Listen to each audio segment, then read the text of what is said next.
Check 1, 2.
Red Association is working with you to ensure a vibrant horse racing community.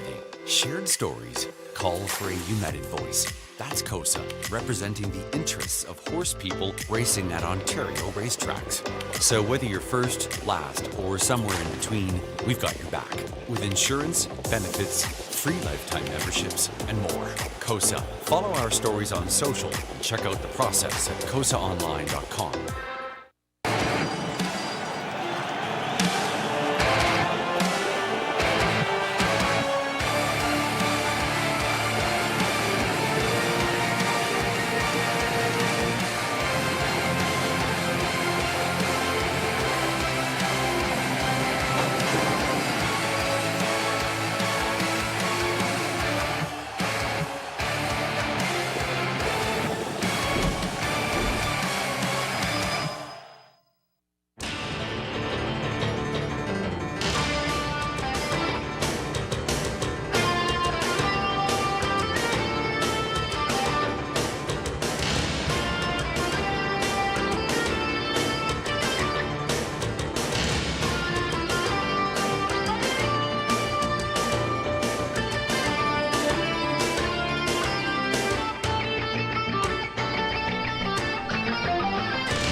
Hey, good evening, everyone. Welcome back to the Raceway at Western Fair District, London, Ontario's half-mile harness racing action.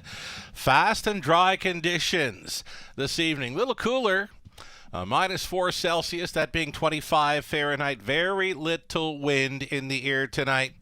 It's a clear evening for horse racing in the Forest City of Ontario. Again, fast and dry conditions for the action tonight. 11 races on tap. And from up top, Sugar Doyle with you for program changes coming right up. Stand by. And there won't be a whole lot for program changes this evening. Late scratch, this just in. Race number 1, Fine Delight. A key scratch in the opener. Again, number 6, Wine Delight. This just in right now. Has scratched from race number 1. Scratched the 6 from the opening leg of the $10,000 guaranteed pool, pick 5. Race number 2 then will start up in early pick 4. Pacers to start in race 1. Trotters for race 2. No changes in the opening leg of the early pick 4. Race number 3, clear. 4th race, Trotters. No changes. Race 5, the early high 5 opportunity. Put a blind bridle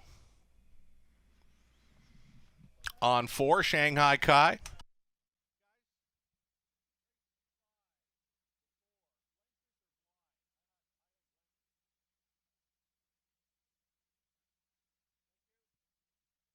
So that's right, race 5, the 4, Shanghai Kai. Blind bridle tonight. That's the early high 5 opportunity. Race number 6. Race 68, Where to Buddy Boy, aluminum to steel shoes all around. Aluminum to steel all around for the 8 in race 6, and noting Exactor Tri superfecta there. The late pick 5 tonight begins in race number 7. Again, with 11 races carded, the late pick 5 covering the final 5 races. In the 7th race, number 8, Coming Fashion. Switching blind to Pelling Pacifier. Earplugs are going in as well tonight. Starting on December 16th over Flamborough. Made a break at the beginning. Finished 6th by 3. Actually, that race was in London. December 16th, that race was in London. Leaving, made a break, finishing 6th, 3 3/4 lengths back, 2:03 and 2. Anthony Hahn was driving. Again, that race occurred in London. Race number 8 then. 8th race starting up. The late pick 4, no changes. Then in the 9th, race number 9.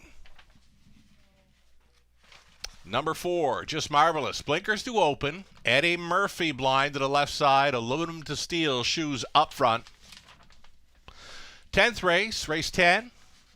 It's clear. The 11th and final, Trotters. No changes on the high 5 finale.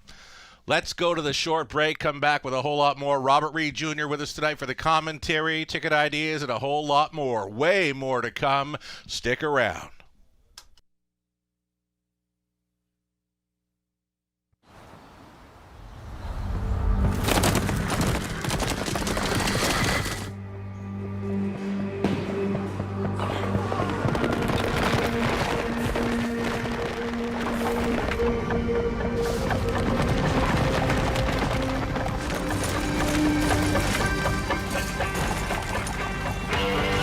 Break the routine. Start today at OntarioRacing.com. Hey everybody, welcome back to the show. I've just been told that race for Coming Fashion, it was indeed at Flamborough. Flamborough.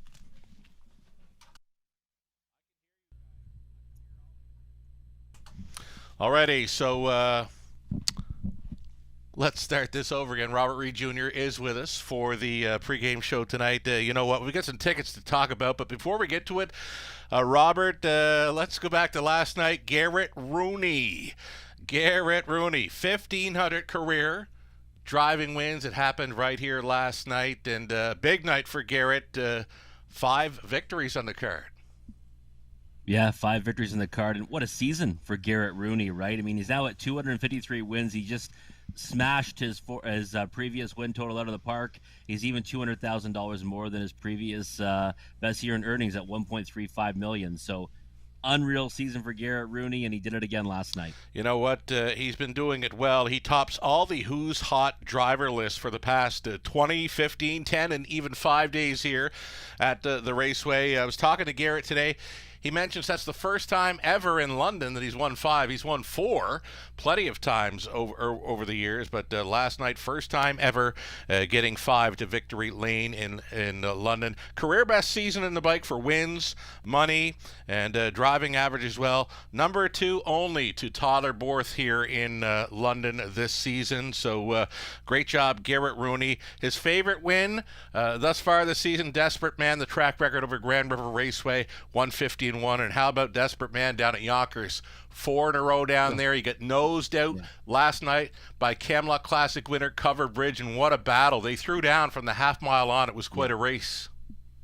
It was, and you know what? I love that Desperate Man's back in his best form again, right? I mean, you know, the former champ, he's always a champ, right? It's like when you're the president of the United States, you always call him champ, right? Yeah. And he's been unbelievable, and I love to see his resurgence, and what a battle last night with Covered Bridge, who, of course, was unreal in the Gold Cup and Saucers. So very happy to see those two do battle last night. Incredible fractions in that race, too. I marked them down, 27 and 4. They were at the half in 57. Then they hook up together, 123 and 1. That's 26 and 1 through the third. Mile ended up being 150 and 4. We've seen very quick miles over the half miler at Yonkers in December, and we mentioned Saturday night over Woodbine Mohawk Park, 148 and 4 by Jabberwocky. Flying in December, never seen anything like it, Robert. No, temperatures are dropping, but they're still hot on the racetrack, right? Usually we don't see this kind of speed this time of year, but hey, listen, they're out there doing it, and we've seen some real monstrous performances so far in December. We are loving it. Speaking of loving it, how about the Pick 5 play race number 1? Major change to the opening leg of this $10,000 guaranteed pool Pick 5 with a late scratch just in. The 6 Wine Delight comes out. So let's get a look at some Pick 5 ticket ideas for me. I'm going to wind up playing 1 and 3 in the opening leg. Queen of the Deck getting much better in recent starts. I had lunch with my London Senior Hockey League former member Tom Broadhurst. He's on the ownership line for Queen of the Deck, and he's liking the way his filly is coming along here. So best of luck, Tom Broadhurst, a part owner on 1 Queen of the Deck. Love my London Senior Hockey League referee in there. Few mornings a week, having a great time with that. I'm going to go 4 deep, races 2 and 3, cutting it back to 2 deep, races 4 and 5. Again, this is a $10,000 a guaranteed pool. Now, Robert, I know you were singling up the 6 Wine Delight. We loved her from last time out, but the late scratch throws a wrench into your ticket. Let's talk about it. It sure does, and now we're going to be down to a single on the 1 Queen of the Deck, which I'm okay with because that's the horse I've been fond of. But here's the interesting thing about the sequence now, right? With Wine Delight being kind of a late scratch, there's already action likely on her in the Pick 5. So if you get the favorite beat in this opening leg, it could be boxcars. It really could be. So I'll be playing some other tickets as well with using other horses, but my main ticket will have the 1 Queen of the Deck singled, then 3, 4, 5, and 6. In race number 2. I think it's kind of a real nice wide open trotting event. Sure. Do give the edge to the 5 El Toro Loco. Race 3, the 3, 4, and 6. I loved her first. Is obviously the one to beat in there, but I don't think you want to take a short price on her tonight. And race 4, the 2, 3, 4, and 7. Give the edge to the 2 working on Broadway. Loved what I saw from that horse over the course of the summer. Thinking that he's warming up to a win here at the Raceway. And then race 5. The 5 and 6. Tyler Borth factor on the 5 can be a treasure. I think you have to respect that. But Star's Treasure with Scott Young was so good 2 starts back, and I thought followed it up with a nice effort last time as well. So just 2 deep there for me, Sugar. Right on. Wonderful job setting things up for the popular, very popular Pick 5 play beginning here in race number 1. $10,000 guaranteed pool. You know what? The pools are going to be monstrous tonight. Best of luck to all playing, to all racing this evening. Fast and dry conditions. We're looking at number 1, Queen of the Deck. Going out for Kim and Brad McNiven, along with Tom Broadhurst, Doug Haywood, Scott McNiven training, Lauren House in the bike. 4 to 5 right now, Queen of the Deck. Number 2, Biggie Up, Mike Horner, training and driving for Mark Horner and Doug Wilson. Number 3, Red Trans Am, owned by Rebecca Williamson, trained by Lori LePage, driven by Scott Ray. Show Me the Moolah. Number 4, Dan Clements for Colonel Schneider Jr., along with Brenda Schneider, Cassidy Schneider trains. Rock and Pebbles. Number 5, Tyler Borth, listed tonight for Ron Ash and Mike McLaughlin, Mauricia Miller trains. The 6 was a late scratch. 7 outside for Spree's Shadow. Andy Moore is driving for Robin Cassidy, John Marshall, John Trains. Reduced field of 6 here in race number 1. Exactor try, super. It's a daily double. It's the Pick 5 play. Again, a $10,000 guaranteed pool. And, of course, it's the low take. So, complexion of race number 1, Robert, changed up in a big way with the late scratch of number 6, Wine Delight. You mentioned if the favorite happens to get beat here, this could pay monstrous. So we do know wagering opens a little earlier than, 10, 15 minutes to post time. So there are tickets likely still in play with number 6 with that scratch. All that money is going to go to the post-time favorite if people didn't refund following the scratch. So let's maybe go over that a bit, Robert. How does that play out? Well, I think it plays out pretty huge, and I've seen it happen, several times in the past where a big favorite scratches out of a race in a sequence, and the favorite gets beat, and now it's kind of a double-edged sword, right? Because the favorite tickets from the current favorite get lost, plus the one that would have been the favorite that everyone was kind of singling. And I think Wine Delight was going to be a single for many. I really do. And again, this is something it's unfortunate it can happen, Yeah. but I still know a lot of people that advance bet in the middle of the day and don't even look until late at night. I mean, that's Okay. not the way I would do things or you Right. do things, Sugar, but people do that. So you have to account for that a little bit, right? So Well, and you know yeah. what? You can get away with that likely in the summer months. Winter track, though, lots of things change, and that's what we're seeing here tonight, right?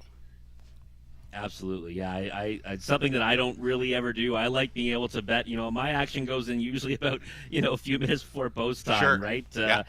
Typically speaking. So again, it creates an opportunity. Now, if the favorite wins here, keep in mind that it's going to play it a lot heavier, likely in the multi-leg wagers because Money's whatever the doubled price down. is, Yeah.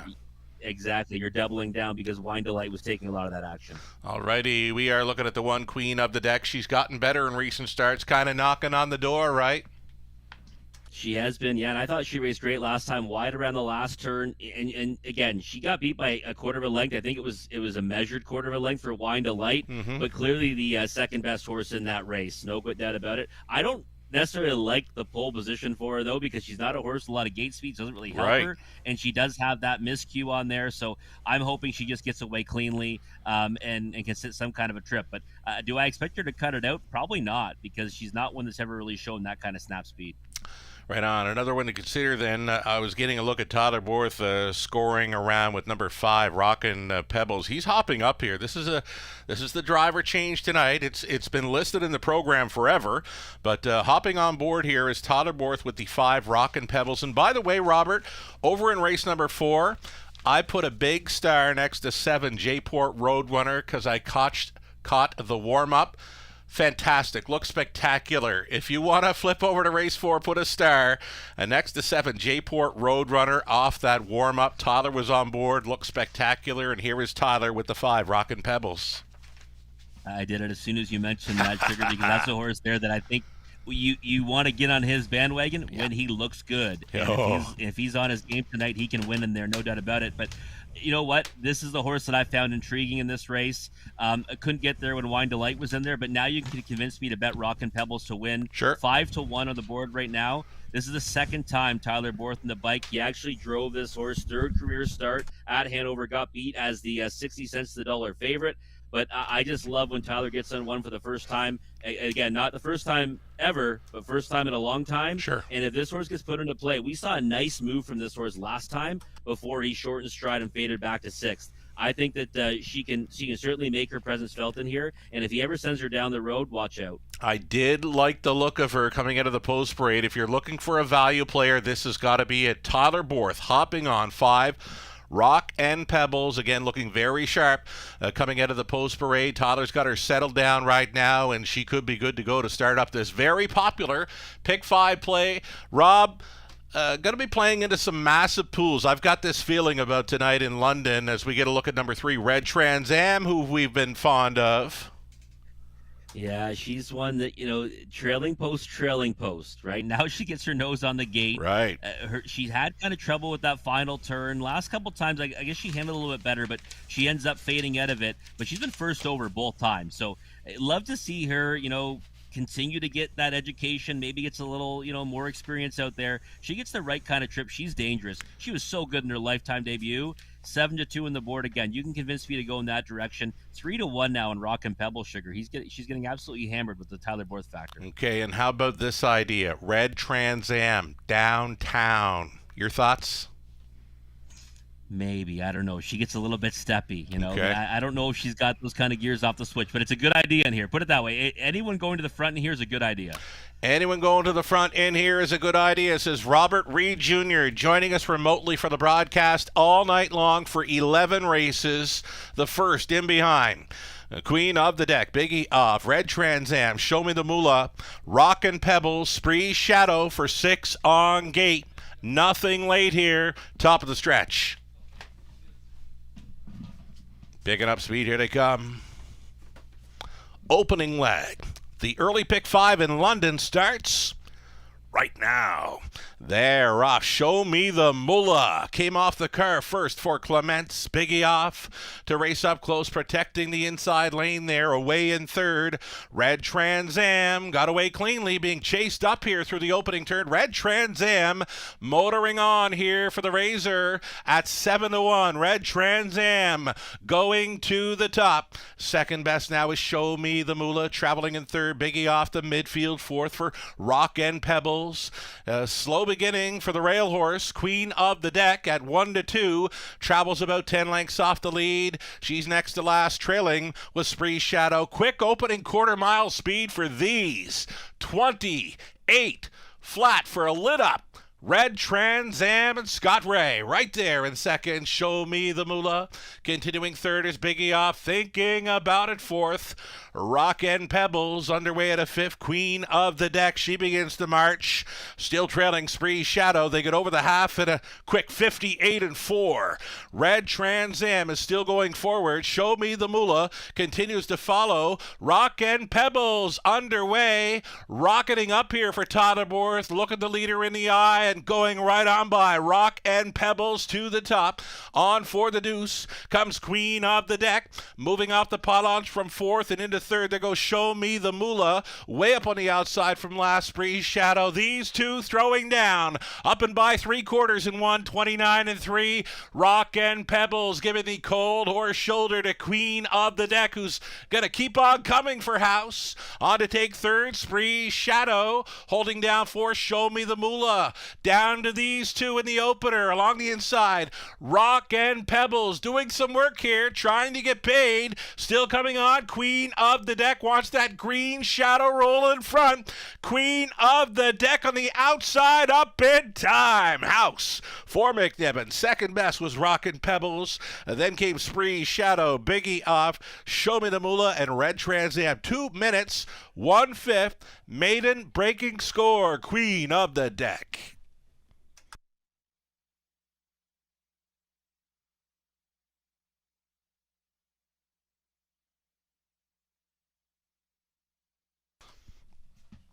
That's a fabulous start to our race 1 of 11 program in London. $30,000 wagered into the early pick 5 pool. You got a favorite to start things up in Queen of the Deck. So many live players going into leg 2. Queen of the Deck, the unofficial winner at 1-2.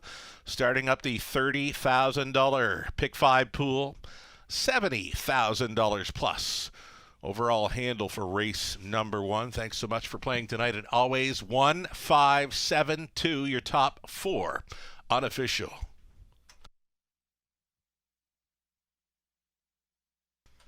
If you want to go on over to race number 10, there will be a driver change coming on a number 8 Spare Time Surg.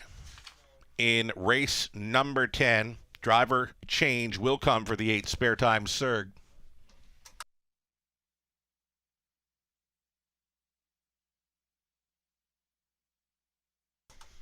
Reporting home a winner, Queen of the Deck. She'd been knocking on the door in recent starts, going right through it here tonight for the first career win.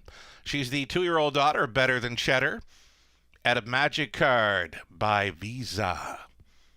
Bred by Winback Farm, owned by Kim and Brad McNibbin, along with Doug Haywood and Tom Broadhurst. Lunch with Tom today with the London Senior Hockey League. Fabulous time, and congratulations, Tom, on the victory with the Queen of the Deck going out for trainer Scott McNibbin. Lauren House on for this maiden victory in December. 2 minutes, 1/5. Congratulations.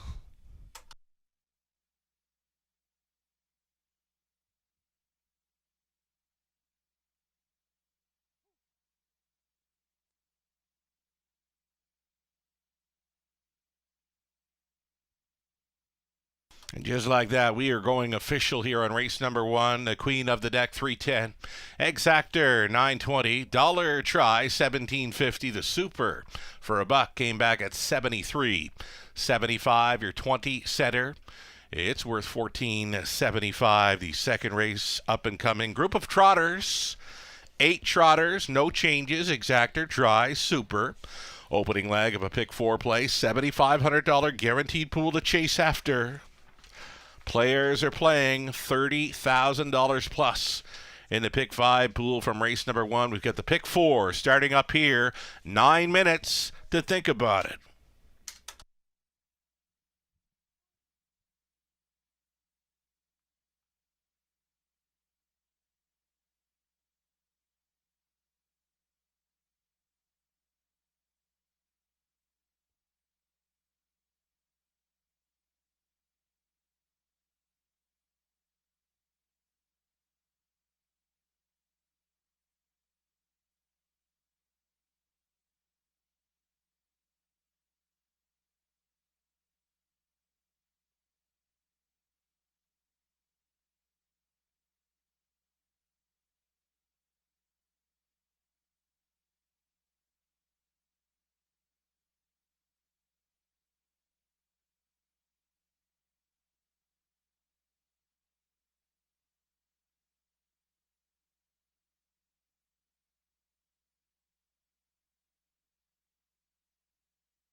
Alrighty, so the first race, now official, of course, the Queen of the Deck, the race winner. Favorite starting out the pick 5 play. Biggie off at a big price, finishing 4th. Red Trans Am was 6th. Show Me the Moolah 5th. Rockin' Pebble 2nd. The 6th was a late scratch. Spree Shadow finishing 3rd. Top down a 1-4-6, 5-2, scratch 3, and a decent maiden mark for December. 2 minutes, 1/5. Queen of the Deck. Race 2 up and coming. We're now 5 minutes away from the Trotters. There are no changes for an exactor try. Super, it's the opening leg of tonight's early pick 4. Another $7,500 guaranteed pool to chase after. Favorites to complete the double are 3, Johnny Buckshot, and the 5, El Toro Loco, in from south of the border, going out first time for trainer Steve Bossens. Garrett Rooney off the big night on Monday. 5 winners. Went to 1,500 career driving wins right here in London last night. Congratulations, Garrett, and best of luck to your drives this evening. Again, it's 5 minutes away from race 2. The Trotters to start up the early pick 4.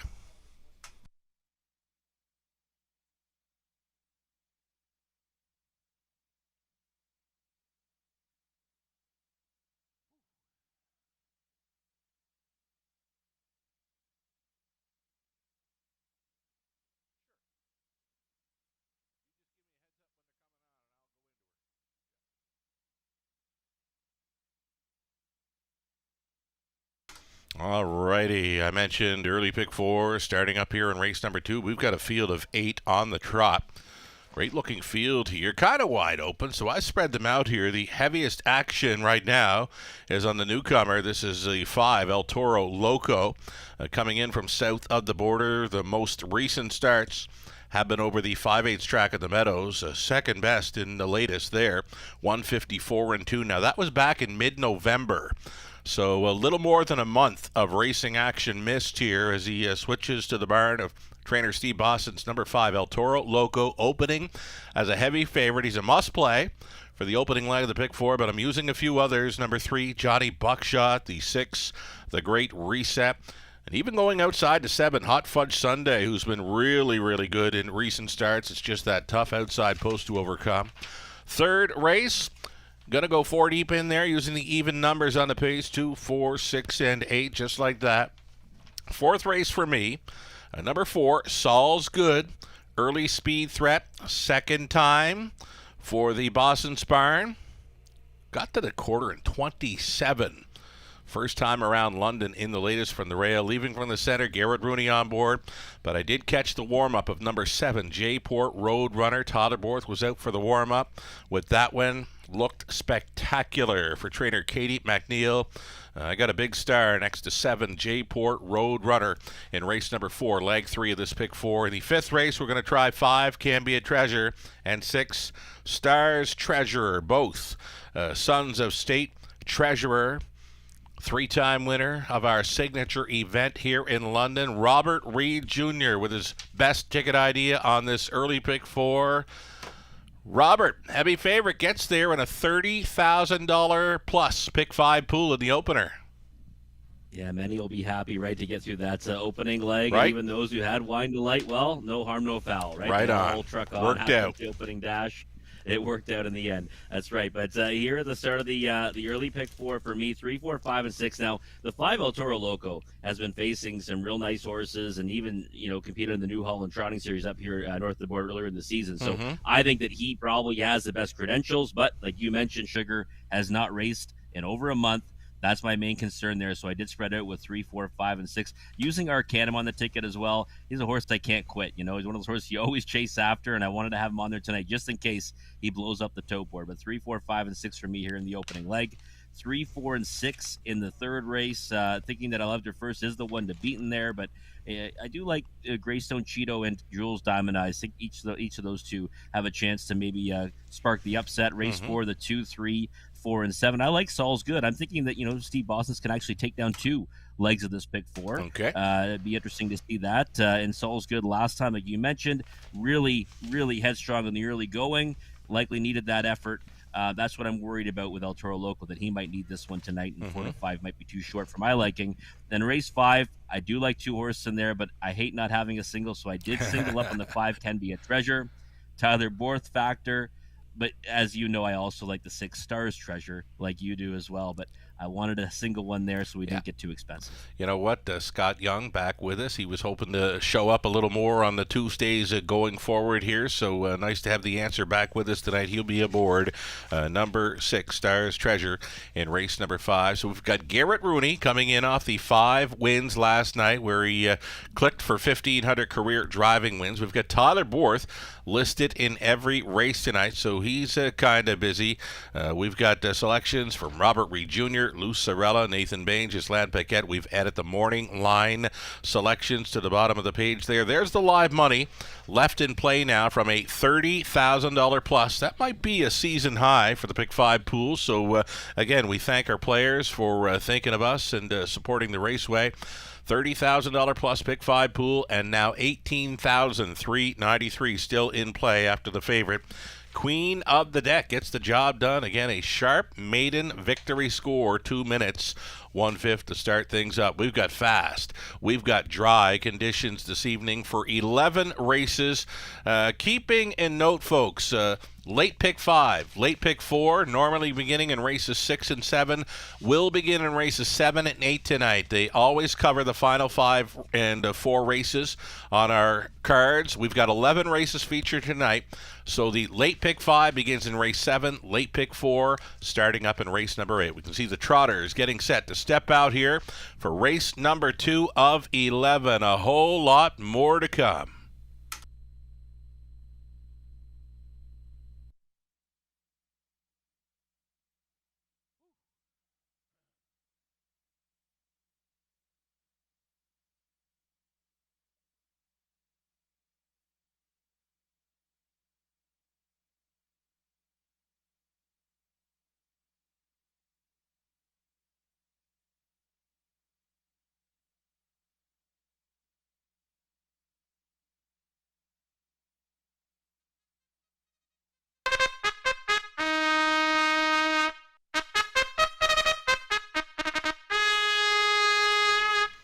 As promised, Trotters stepping out here for race number 2 of 11. Exactor Try Super, the opening leg of a popular Pick 4 play starting up here. $7,500 guaranteed pool, and the players are playing tonight. Stonebridge Zeus on the rail here for Brian Lawrence, along with a Smirk Inc. It's Brian doing the training. Scott Ray stays on. Number 2, Rivers Dream, Natasha Day, training and driving for Michelle Riviere.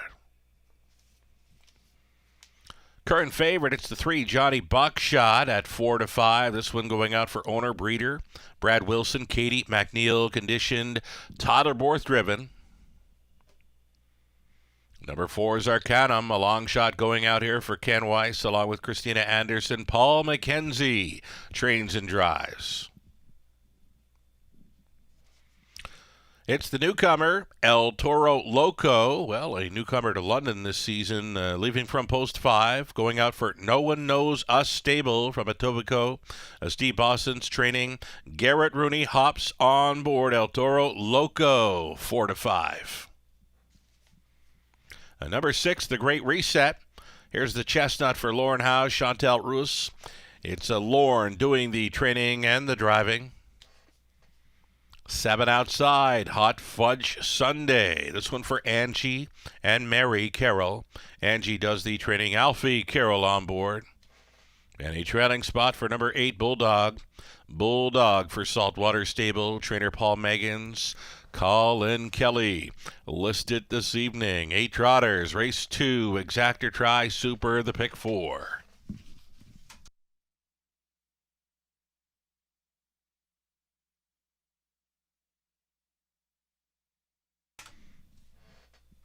Here we are looking at 3, Johnny Buckshot. I know this is a second choice for you, Robert Reed Jr. A solid third in quick time here last week, and a likely player for this opening leg of the Pick 4.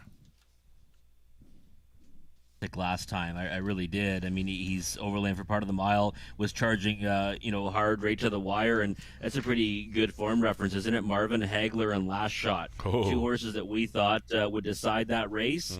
Both have been in fantastic form. Well, guess who else is in great form? Johnny Buckshot, right? He had won 3 in a row going into that, and that's a pretty steep, step up the class ladder. He gets to come right back in that spot again. Should be acclimated to it and looks really fired up on the racetrack. He does too. It kind of gives me the reminds me of the warm up for J-Port Roadrunner, who we're going to see for Borth, race number 4 at a post 7. This horse appears to be kind of sharp as well. Johnny Buckshot gets a much improved post here off a 58 mile in the latest. That's good enough to go with these. Right now, a second choice at 3-2. Your top selection in here. The newcomer, I believe, to London. This is El Toro Loco, and you know this horse. Apparently, he's been up this way before. Yeah, he was up here in the spring for the New Holland Trotting Series, and now when you consider too, who he's facing in that series. I mean, the leg 1, he finished 4th. The winner was Ritson. Leg 2, the winner was Sermon. He was 8th on that one, and then in the final, he got a piece of it. He finished 4th, and the winner of that was Locatelli. So if you consider the horses he's been racing against, when I looked at his kind of his lines going back and on Track It, you'd say, okay, well, if he's ready to roll, he should be good to go in here. But he's been off for a month. Yeah. We've seen Steve Boston have tremendous success with these types in the past, and no reason to think we won't see it here. He's gotten around a half. He's been a winner at Northfield. So again, I think that if he was on a regular schedule, Sugar, we'd probably be singling this one up. But sometimes you want to take a look at them first. But again, 2-5 on the board, that might be too short on one that hasn't raced in the better part of a month. Just bumping up slightly now. Even money for the 5, El Toro Loco. He is showing a 52-3 victory over the 5/8 at the Meadows. But again, he last raced mid-November where the temperatures were probably kind of mild. We've got a cooler evening. It is fast and dry, but pretty much winter racing conditions tonight, 3 or 4 degrees below the freezing mark. So it gets a little tougher in that respect for the 5, El Toro Loco shipping in. Caught the chestnut, the Great Reset, on his score down. Wasn't real quick or anything, but nice and loose, and that's what he appears to be right now. We're looking at him, the chestnut, the Great Reset, nice and loose, 5-1 value player. Yeah, he is a value on the board right now. I mean, I think that you have two horses taking all the action at 6-5. You're going to find value elsewhere. And the Great Reset, I mean, 2 starts back, he was unbelievable on the engine. He gets the better of Bucktober, Hot Fudge Sunday. Last time out, kind of unfortunate circumstance for him, right? He's got post 6, lots of speed to his inside. He had to just take back, get away where he get away, and then moves to the outside and finish a good third, in my opinion. So he's certainly proven he can be right there with these at this level. And is the dynamic of this group a bit tougher? Maybe. If El Toro Loco's at his best, then absolutely it is. But I don't think he's by any stretch out of his element in here, and now down to 3-1. But he's a player in here. Just depends on the trip. I don't think he can get the front tonight again. That's the problem, right? I think he's much better on the engine than he is closing. I love his look, though. He's so nice and loose out there. There's nothing uptight at all about the 6, the Great Reset, right now at 3-1. Big bomb player you have pegged as a 4th best choice in here, the 4 Arcanum. Paul McKenzie does the training and driving. Veteran Paul McKenzie's been doing it for well over 40 years now as a driver. Began driving the late 70s around the Maritimes. Paul McKenzie up on 4 Arcanum. Maybe your final thoughts on that one, maybe to include in the Superfecta?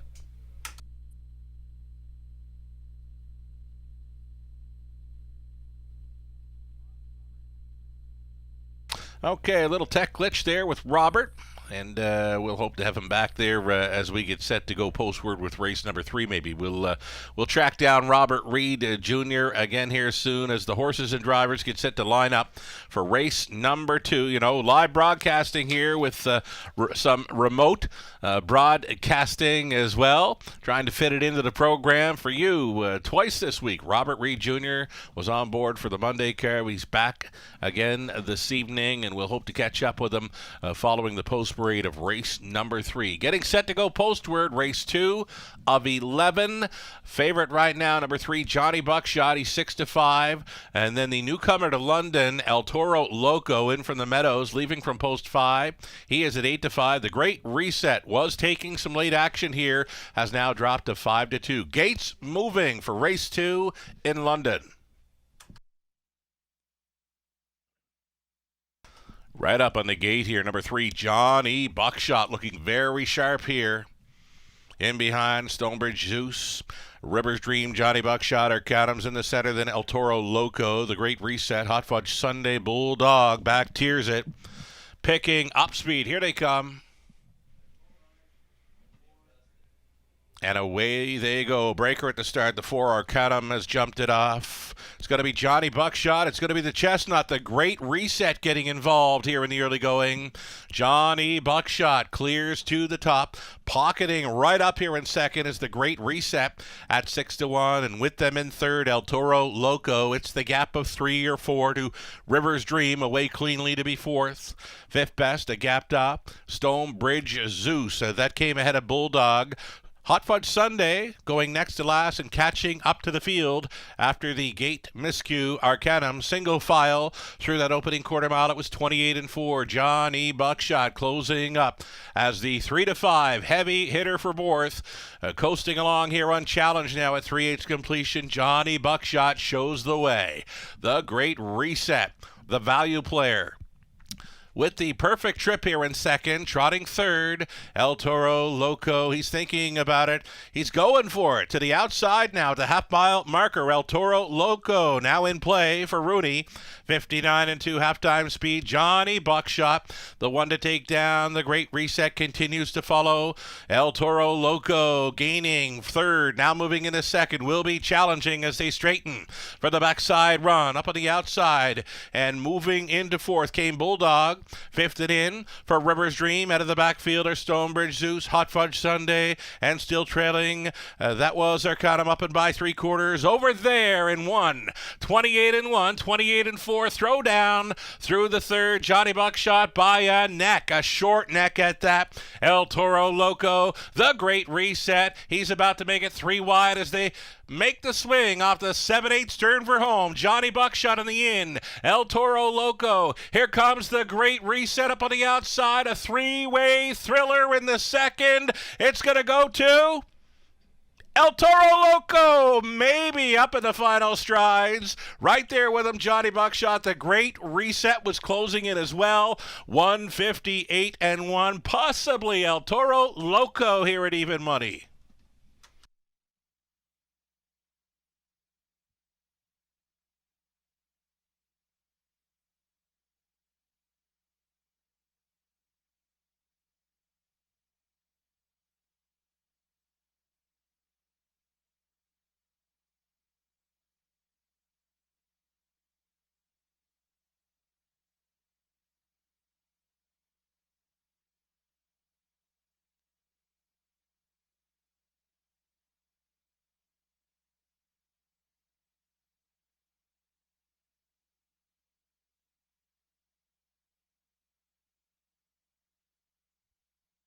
Great horse race, great stress drive between the three favorites, Johnny Buckshot, El Toro Loco, the Great Reset. Win photo goes to 5, El Toro Loco.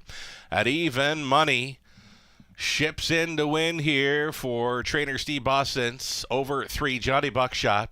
The 6, the Great Reset, and 2, Rivers Dream at 70 to 1. That one rounding out the superfecta. 5, 3, 6, and 2, your top 4 unofficial.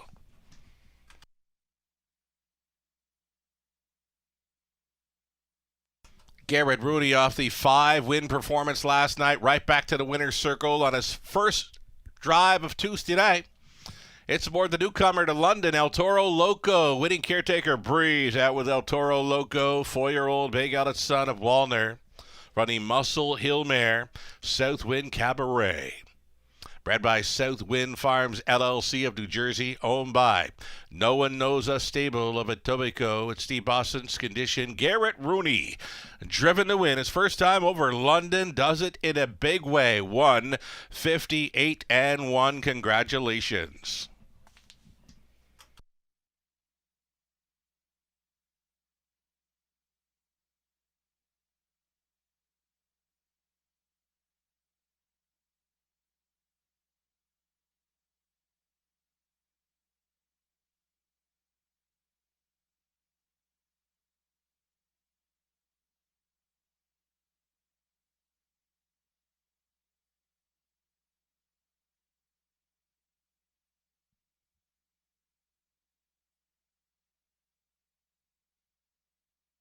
Going official here in the second race, the Trotters official, 420 on a win price for El Toro Loco. In his raceway debut, he was large.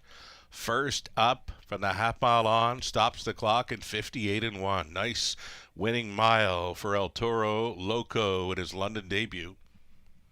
Exacta came back at $620, dollar try, $770. Super for $1, $40.90. 20 center worth, $818. The daily double. Combination of Queen of the Deck onto El Toro Loco. It came back at $790. 7 minutes. Wagering time. The upcoming third, we go back on the pace. For a field of 8, there are no changes. Exactor, try, super. A pick 3 opportunity next in 7 minutes.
Race number 2, the official order of finish. Stonebridge Zeus was 6. Rivers Dream held 4. Johnny Buckshot 2nd. Arcanum finished 8th. El Toro Loco, the race winner. El Toro Loco won the photo finish. The Great Reset 3rd. Hot Fudge Sunday 7th. Bulldog finishing 5th. A 158-1 score for El Toro Loco around London. Top down a 6:42.81. 3:75, just 4 minutes away from race 3 of 11.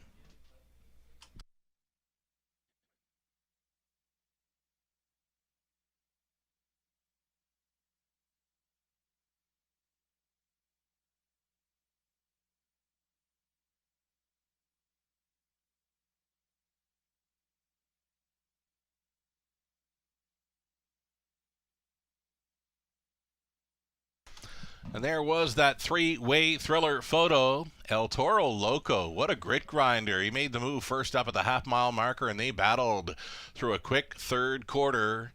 And wearing down the race favorite, Johnny Buckshot, that was El Toro Loco, Garrett Rooney. The hot hands continue here. Winner over Johnny Buckshot. Up on the wide side here is the Chestnut, the Great Reset. He sat up close and made a push in the late going. Again, great horse race for the Trotters there in race number 2 going to El Toro Loco in his London debut. 3 minutes away from the upcoming third, back on the pace with a field of 8.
Live money updates here for the multi-leg wagers. The early pick 4 pool containing $10,000 plus, and a little less than half the pool in play now, $4,527. And again, from that $30,000 pick 5 pool, $6,933 still in play following the victory by Even Money Fave.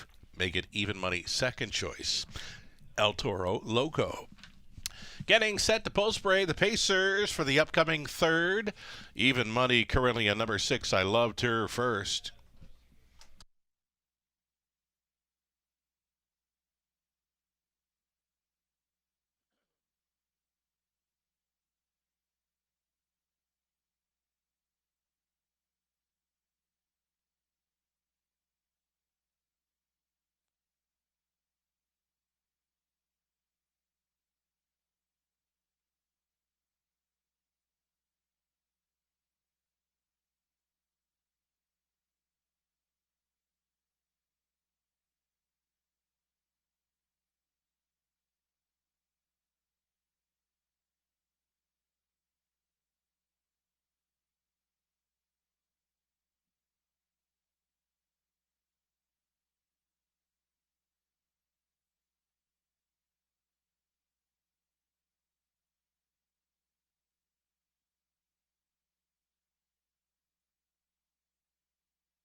Here we go. It's Pacers on parade here for the third of 11 in London. You're looking at the one Rose, Ricky, Dan Clements. Stays on for owner, breeder, Brad Wilson, Jason Libby conditions. The 2 Cabot Tower, the free-legged mare from Milton Young of Paradise, Newfoundland. Kenny Oliver trains Paul McKenzie on Cabot Tower. Greystone Cheeto offering currently at a big price at post 3 for Sam Taylor, Lorne House, Lorne. Trains and drives. Rebecca Williamson owning Lori LePage training number 4. Jewels, Diamond Eyes, Daryl Thiessen. Large out Lightspeed is 5. Garrett Rooney on board for Larry Lane. The heavy favorite currently in number 6, I Loved Her First, for Wendy Warren Timpano, along with Sea Spray Stables Limited. Mike Timpano training Tyler Borth. 7 outside, Razzle, Dazzle, Roxy, Sam Fillion, for the owner, trainer, Rob Rundle. And the trailing 8 spot for Ama Karen, back in from Woodbine Mohawk Park, was it for Saltwater Stable, trained by Paul Meggins. Colin Kelly gets the call tonight for number 8, I'm a Karen. It's going to be a field of 8 on the pace. Number 8 stepping out here now. We're going to get a look at the filly, I'm a Karen, again, trained by Paul Meggins with Colin Kelly catch driving tonight. Those are your 8 fillies and mares on the pace for an exactor try. Super, the pick 3 opportunity starting up.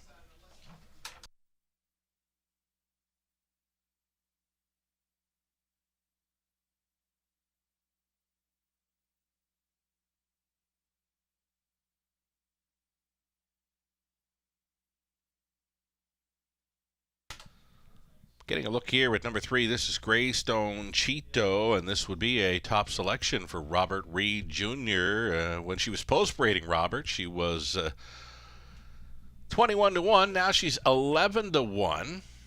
Race number 3, Greystone Cheeto. Tell us why. Well, listen, Sugar, I just thought last time out, second over, and ended up kind of in a bad spot. Ended up in a blind switch and kind of didn't have any chance after that. This is a race where obviously, I Loved Her First is going to be the heavy favorite. She's been racing fantastic, but I didn't want to, go it alone with her, and I wanted to look for a price. And I thought that Greystone Cheeto's been one that's kind of been trending in the right direction. She raced pretty good too, back to be third. And last time out, she's a horse who just had absolutely no chance the way that it kind of all panned out. So trailing post that time, now back to post 3. I'm hoping she goes out there and maybe gives her, one of her better races of the season and maybe gets the job done. 11-1 is still plenty of a price on her, I think, and she's not without a chance. Well, I'll tell you what, there's not many of them capable of going 158 speed over London. She did that back in late October. If she shows up with anything close to her A game, you might be onto something here, Robert. 11-1 right now for House on board 3, Greystone Cheeto. Another one to consider in here, a second choice for you, Robert, would be the 6, I Loved Her First. This one taking all the early action right now, an odds-on favorite at a post 6, Tyler Borth, going on the 6, I Loved Her First. And there she is, number 6, I Loved Her First, has won 3 in a row, but now has missed 3 weeks of racing action. Borth stays on the drive. But you know what? Sometimes it's a little tougher when missing some time, but try to tell that to El Toro Loco back in race 2. Yeah, no, he raced fantastic. But you know what? With him, like I mentioned, right, he'd been facing so much tougher. Right. And that's why I think Garrett Rooney had the confidence to move him first up and just kind of sit out there. And then they really threw down in that third quarter. Oh, wow. I thought maybe... usually you see a horse get that kind of trip, they end up being short, right? They maybe finish second or third. But no, he kept on, battling away, and that was a real gutsy effort. So I can't wait to see his next start. But, back to I Loved Her First. I mean, the time between starts is an obvious concern. Trailing post last time, she overcomes that. Before that, a couple of inside draws. Now she shifts towards the outside of the gate. She is a closer. But we also know, Sugar, that sometimes it doesn't work out with that kind of a trip, right? If she gets away too far out of it, gets into some traffic trouble. Maybe one gets away from them in the front end. Like, I'd love to see Greystone Cheeto try to cut it out like she did in that quick mile 158 flat on October 23rd in the Autumn Series. But I loved her first. I think definitely best form in the race, 6 for 10 in her career. One you've got to respect, but I also think she's worth trying to beat tonight as the heavy favorite. All right, we are going less than a minute now. Your third choice, number 4, Jules Diamond Eyes, I'm told has returned to the paddock for some tack adjustments there. The 2-year-old filly, number 4, Jules Diamond Eyes, the speed threat, is back in the paddock. So maybe we can get a look at number 8, Ama Karen, who's coming back in from Woodbine Mohawk Park. Here she is now with Colin Kelly hopping on board for the catch drive. Colin's been having a pretty good run in recent weeks here in London, and you know what? Catch driving assignment aboard this Ama Karen, 3-year-old filly, back in from Woodbine Mohawk Park. She was showing some pretty good form in London.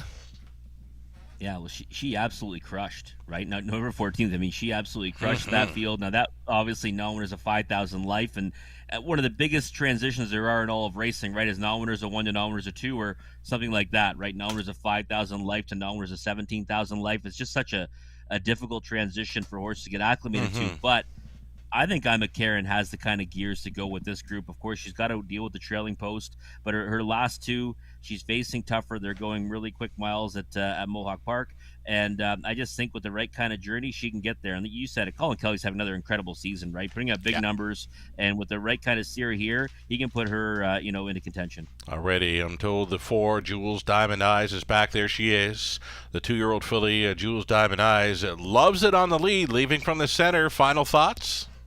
Yeah, I think that this is going to be the play tonight with her, right? Go to the engine, and she's tough to catch, as you noted. She's always tough on the engine. Last time out, I thought she raced fantastically third to Duchess of Brant. The first time we actually saw her well. Closing. Yeah. That's right, exactly.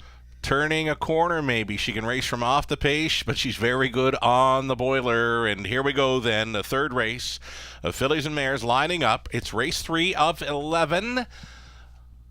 The program continues, rolling right along here. Rose Ricky, Cabot Tower, Greystone Cheeto at a price.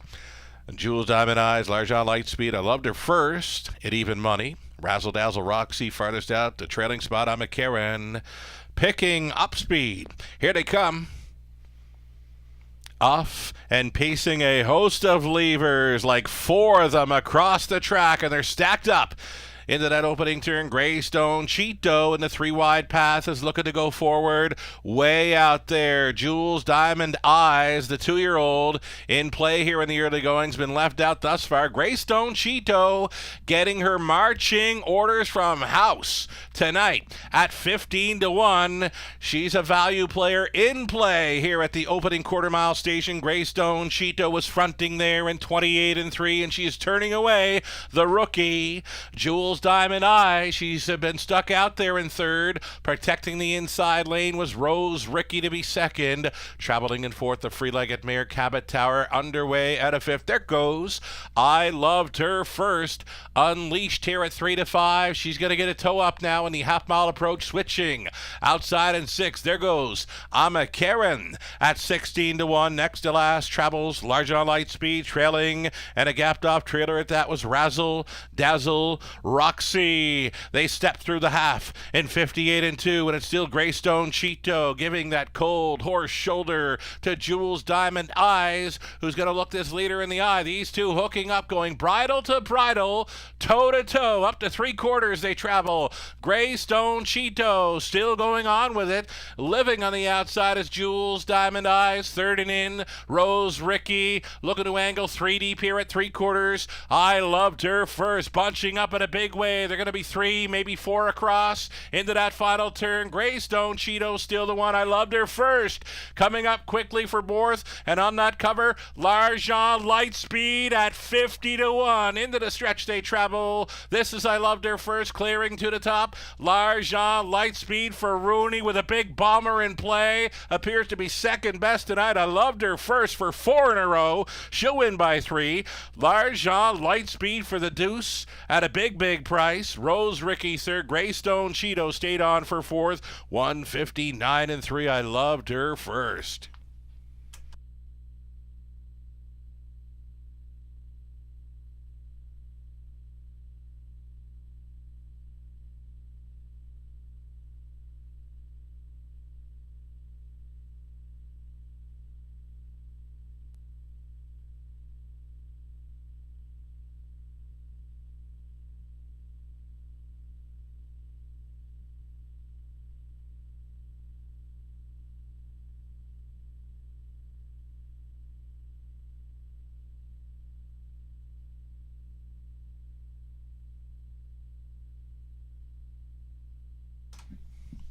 Missed about 3 weeks of racing action, but still very sharp to make it 4 in a row in London. That is 6. I Loved Her First. Tyler Borth gets the job done over the extreme long shot. L'Argent Lightspeed, the longest shot on the board, finishing second best to the heavy favorite. Then came the one Rose Ricky and 3 Greystone Cheeto. 6, 5, 1, 3, top 4 unofficial. Back to Victory Lane. This is I Loved Her First, 3-year-old black filly by Bettor's Delight. For the Major and Art mare, Black Widow Baby, all by Wendy Warren Timpano, along with Sea Spray Stables Limited of British Columbia. Mike Timpano condition, Tyler Borth driven to win for 4 in a row. There she is. I Loved Her First, 159 and 3. Congratulations.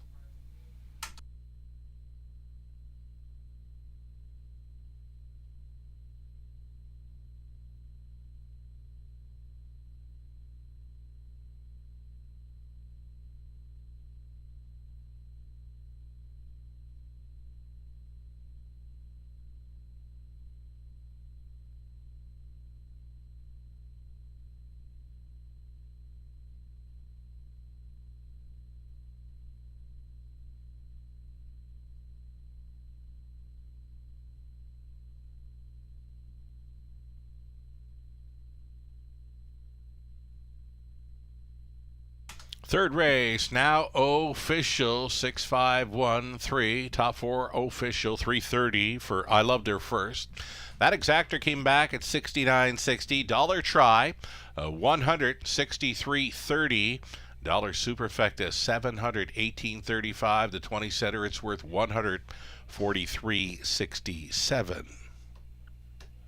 It's a pretty good exactor when you think about it. Tyler Borth leading all drivers for wins 2023 here in London. All alone in the second spot for the driver standings, Garrett Rooney, and their exactor coming back just shy at $70 there in race number 3. 9 minutes to post time. The upcoming fourth, we're going to go back on to the trot. Exactor try, Super A daily double starting up in 9.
Alrighty, after race number 3, Survivor Tuesday update, right?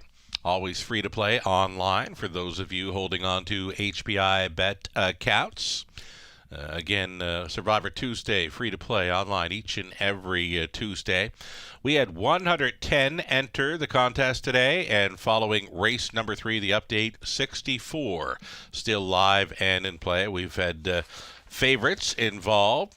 Race number 1, the heavy favorite, Queen of the Deck, and then an even money shot, El Toro Loco, with the favorite finishing second. Race 2, and then we just saw another heavy favorite there. I loved her first, take down the third. So again, for Survivor Tuesday, we had 110 players, 64 still in play, following race number 3.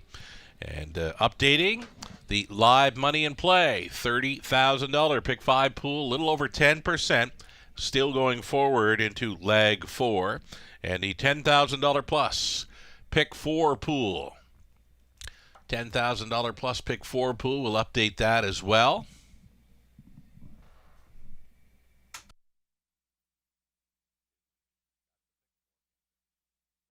And there it is, $1,922. So a little bit less than 20% of the pick 4 pool still live and in play. Race 4.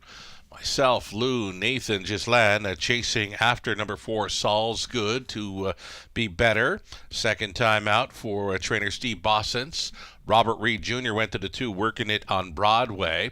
Morning Line has the 5, Peter Crown, in the top spot. And I just wanted to pass along that I did catch the warm-up prior to this evening's races. I caught the warm-up of 7, J-Port Roadrunner. It definitely caught my eye. Looked fantastic on the warm-up with Todderbor sitting on board. Number 7, J-Port Roadrunner. Awesome warm-up. 4-1 currently from the outside post 7. Little over 2 minutes away from the 4th race trotting event.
Here we go. The starters on parade for race number 4. Group of trotters for this field of 8. No changes. You're looking at one massive profit. This one for owner, trainer William Ham.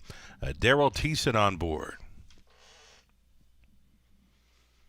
Then the 2 working it on Broadway. Don Rankin Jr., the owner, trainer, driver. Rankin sharing ownership with Chris Hadrian. Jeff Mayhew owns. Lindsay Kerr trains the 3. Cloud 9. Number 4, it'll be Saul's Good with Garrett Rooney staying on for ECS Racing LLC of Michigan. Second time for trainer Steve Bossens.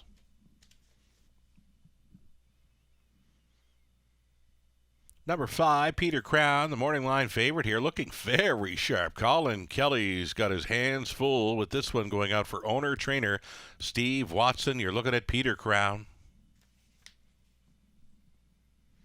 Number 6, Road to Redemption. Mike Budway, owner, trainer, driver, breeder as well. Outside chance tonight for 7, Jayport Road Runner. Tyler and Bill Borth share the ownership with Karen Sparling. Katie McNeil trains. Tyler is driving. And from the trailing spot, 8, Day Lawn Midnight. It's Lauren House driving for Dave Lemon and Gord Yo. Jen Pinkerton trains.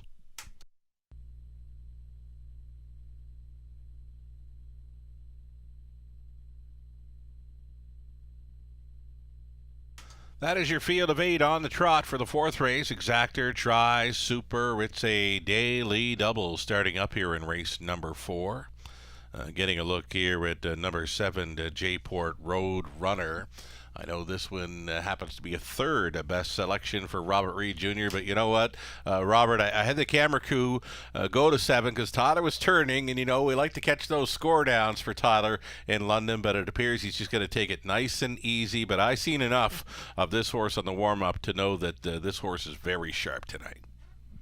Yeah, when I picked him 3rd too, I didn't. It wasn't privy to that warm-up information, right? And that's such an important piece of the puzzle, as you know, Sugar. You right. know, that pre-race appearance and that warm-up appearance. I mean, I remember back at Greenwood Raceway, you know, there were several gentlemen that my dad would, hang around with every night, and they'd have their, their stopwatches out, Yep. and all they do is tab warm-ups and bet warm-ups every single night, and they seem to do pretty good for themselves. So, I love betting off warm-ups, and Jayport Roadrunner is the kind of horse that if he's on his A game, this group is well within his reach. So I think 5-2 right now. I mean, the information you're giving is probably making that price go down a bit. I don't think he's anywhere close to that in the multi-leg wagers. He's got to be higher, especially from post 7. But looks pretty good on the track right now too. I mean, even though we're just kind of taking it easy, really good looking horse. That's what I was saying. You know, there's no point in rousing him up again. He was roused up pretty good in the warm-up, looked so sharp. So I've seen what I've had to see tonight from him. Nice and easy, nice and relaxed prior to going to the gate here in race number 4. Your top selection, number 2, working it on Broadway, 6-1 player in this currently. This is the 4th race, trotting event. You're putting Rankin on top here. He's fitting in well. Yeah, I think so. And the thing for me is, right, Vet Scratch sick, November 28th. Now he's back on a regular rotation. Solid effort last time against, a pretty good group. Race Little Hill was the winner in there. And I saw a lot of this horse over the course of the summer. He was a back-to-back winner at Sarnia in the preferred ranks and did really good things at Leamington as well. So I love the inside draw for him. He's a versatile type. He can go to the front. He can go first up. He can race off a helmet. And I just thought this was a good spot for him. And 6-1, that's a nice price on a horse that I think, with any kind of a trip can be right there at the wire. Right on. The favorite currently is number 4. That is Saul's Good. We've already seen a winner from this barn, the Steve Bossens barn, back in race number 2 with El Toro Loco. What do you think? El Toro Loco maybe trained a mile with Saul's Good this past week, maybe together. Maybe they were right there together finishing up. You'd have to think Saul's Good's going to be better second time, Bossens. I would think so, yeah. We were kind of looking at it and thinking that, if El Toro Loco kind of follows the same path, I mean, think how he might step forward off that effort. And I think Saul's Good, last time pole position, 27-3. I mean, that is such a fast quarter. I can't. We one of the quickest I've seen for a trotter in London. Yeah. Yeah. Exactly, and he did it, kind of easy. Looked great to the three-quarter pole, and then of course kind of dropped anchor in the stretch. But you think now with that start of conditioning under his belt, he can go a bit further. And he was racing off open lines at Northville Downs. Hard for me to kind of gauge those, right? Sure. I mean, who he's facing in there, but he did get a victory back in early October in that spot. So 6-5 right now, Sugar. I mean, that's just such a hard pill to swallow, on a horse that last time kind of stopped up late, but I think he is every way to be better this time around. Okay, we are inside of a minute here now. You know what? Garrett Rooney already in the winner's circle with El Toro Loco Race 2. How about him getting up for the deuce with 50-1 bomber Largent Lightspeed? Yeah, no, he puts horses in the right spot, right? And then that one there, I mean, bombs away price. I thought, turning on the turn there, you could see I Loved Her First was pretty much gone. But right. Yeah, Largent Lightspeed getting into the exact at that big of a price. And, we were calling him G Money now, right? But he was the upset specialist before. Yeah, I mean, that counts for me even underneath. 50-1 shots underneath are always nice. Yeah, I think it's got to be G Money. G Money on the 4. Saul's good here. That being Garrett Rooney, even money still. Final thoughts on the trotters here in race number 4. This Peter Crown was a morning line favorite on the warm-up out of the post parade, looking very, very sharp. And Colin Kelly's got him right up on the gate. Final thoughts for 5, Peter Crown? You know what? I've never seen him look like that, so I think that's a good sign, and he raced really well last time. Okay. Getting set to go forward here. Well gapped off beginning possibly for number 6, Road to Redemption. And that has them recalling, Robert. Going to do a recall here for race number 4 as the 6, Road to Redemption. Just a little bit sluggish, way behind. And Mike Budway was doing his best to encourage the horse to get lining up with the rest of them. But it appears we're going to do it again. So the windows are still going to be open and selling here. And we might as well keep on going, Robert. We are looking at your top selection here, working it on Broadway. A stylish-looking son of Broadway Hall right here. Yeah, he is. Like I said, I've loved him since the minute I kind of saw him, make the trek up here north of the border, and like I said, the whole course of the summer, racing for Don Rankin. He's been a horse that gets a check pretty much every time he steps on the racetrack, hits the board with all kinds of frequency, and I like it when a horse is versatile. You don't have to worry about the bias because he can race on the engine, he can race from just off the pace, even race from way out of it.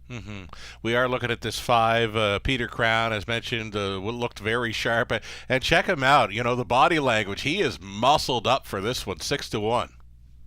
Yeah, you know what? I've honestly never seen him kind of look this good pre-race. Not that he hasn't looked good before, but he looks fired up tonight, and this horse actually broke my heart at 68-1 Sugar at Grand River back in September when he won by a neck, and that's what got him back to the winner's circle after a long time. He followed up with another win, and then of course he won 4 starts ago at Flamborough Downs. So maybe he's feeling good about himself, and I mean he's a horse that's always had ability, just kind of lighten the win column, but that's been coming around as of late. Here's the thing with the way he looks right now. A horse that's pulling and full of himself. Prior to a race, I normally see them lathered up, but it's nothing like that at all. He's just sharp looking, very muscled up and ready to roll by the looks of it. Yeah, it doesn't look too hot by any stretch. Right. Just looks like he's ready to kind of rumble. Give a big one tonight. Yeah, That's could right. be a big one for the 5. Peter Crown here, a 6-1 value player. Colin Kelly stays on. We're going to do it again then. It appears all 8 are good to go for the Trotters. Race number 4 of 11 in London. They are an 1/8 of a mile from the start.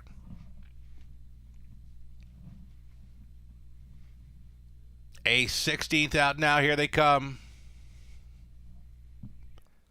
They're rough. Peter Crown, who looks so good on parade. He's leaving sharply. And on the warm-up tonight, J-Port Road Runner was another one looking very sharp about an hour and a half ago, and he's gunning for the lead here. It's J-Port Road Runner for Totterborth at 5-1. Coming on to challenge a headstrong Peter Crown. These two together, striding up to the opening quarter mile. Under urging on the outside. J-Port Road Runner being made to work for this lead, so he's paid a cost to be the boss of this one. Jayport Roadrunner to the top, 28-3, opened it up. Peter Crown for a 2-hole ride, working it on Broadway, trotting from third, tight lines in fourth for Massive Profit. Then in fifth, we've got Cloud 9 Hanover from off the speed tonight. Saul's Good is getting underway from next to last. He's on the outside and rolling, then getting a shuffle. Here was Daylon Midnight, and trailer on the outside was Road to Redemption. It's 1/2 gone and 1 to go for Jayport Roadrunner. Nice second quarter breather for this leader.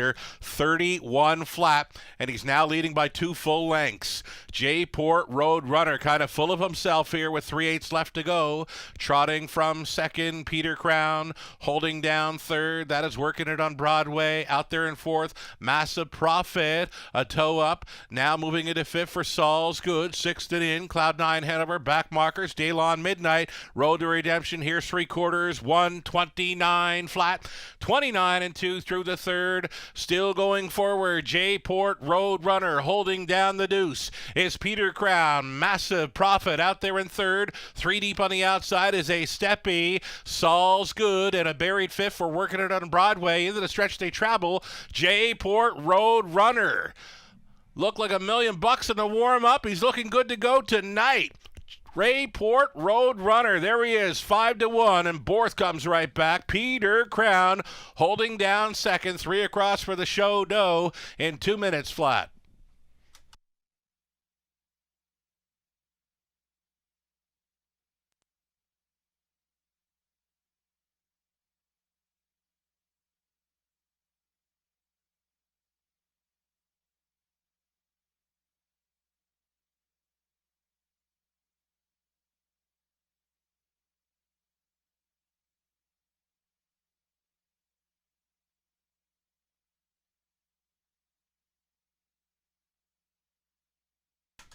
Number 7, Jayport Roadrunner, the unofficial winner here at a price 5-1 with Borth on. And Peter Crown, not hard to find at all for that exactor, the way he looked on parade. 7, 5, 1, and 4, your top 4 unofficial.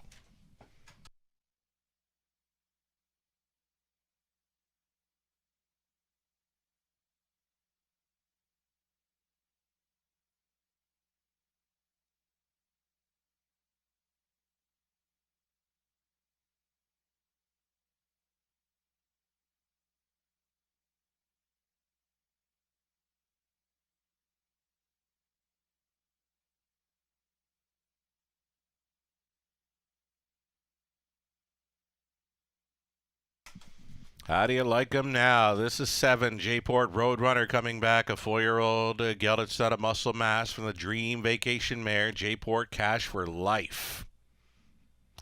Owned by Tyler and Bill Borth, along with Karen Sparling. Trained to Win by Katie McNeil. Driven to Win by co-owner Tyler Borth. Tyler doubling up tonight, going back-to-back.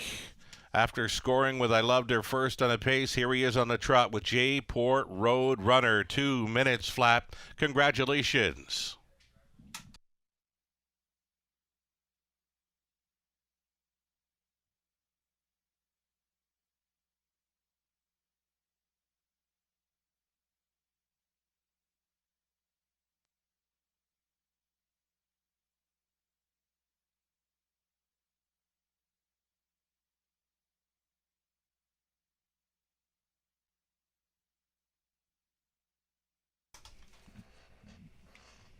Fourth race going official, 13:30. A juicy 13:30 on that win ticket for Jayport Roadrunner. Exactor, 122.10. Crazy good.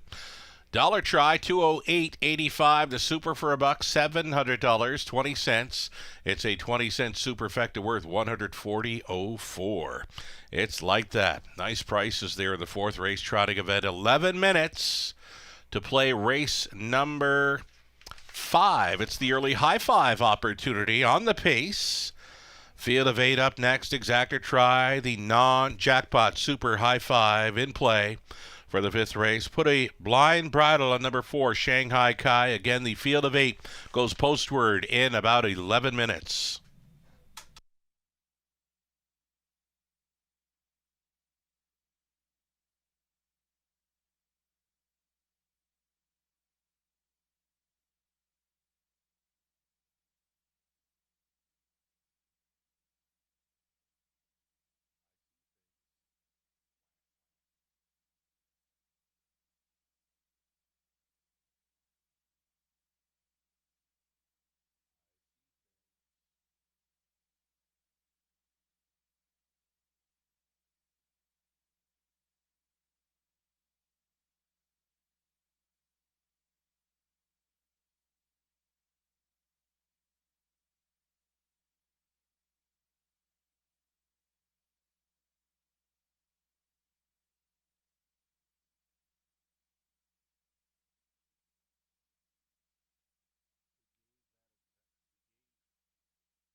Race number 4, the official rundown for the Trotters. Massive Profit, third. Working It on Broadway, fifth. Cloud9 Hanover, sixth. Saul's Good, fourth. Peter Crown was second best. Road to Redemption, 8. J-Port Road Runner, the race winner. Daylon Midnight finishing seventh. Tyler Borth in for an early driving double on this evening's race card. Race 5 up and coming, as mentioned, a non-jackpot super high five opportunity. Back on the pace for it. 8 starters here. Action right now on number 7, Mickey Burke at 6-5. The 5, Can Be a Treasure, gets the 7-5 action. And also number 6, Stars Treasure with Scott Young back on board. Third choice in wagering thus far. 8 minutes away from our early high five.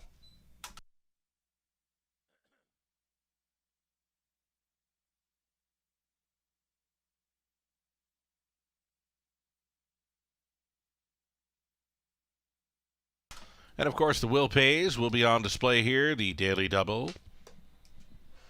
Pick 3, Pick 4, and Pick 5. Will Pays on display here, going on to race number 5. Best of luck if you're still going forward here in the final leg, finishing it up here in the 5th race. Super high five exactor, and try and take note, ladies and gentlemen, the late Pick 5 normally would start up in race number 6, but with 11 races carded tonight, the late Pick 5 covering the final 5 races, so we'll be starting up in race number 7, and the late Pick 4 starts up in race number 8 to cover the final 4 dashes tonight. 7 minutes out from the super high five non-jackpot.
Four minutes wagering time. Race number 5. It's the high five. The action continues on the 5, Can Be a Treasure. 6, Stars Treasure, and the 7 outside, Mickey Burke. Back-to-back 7 holes here in London for the 3-year-old son of Always Be Mickey.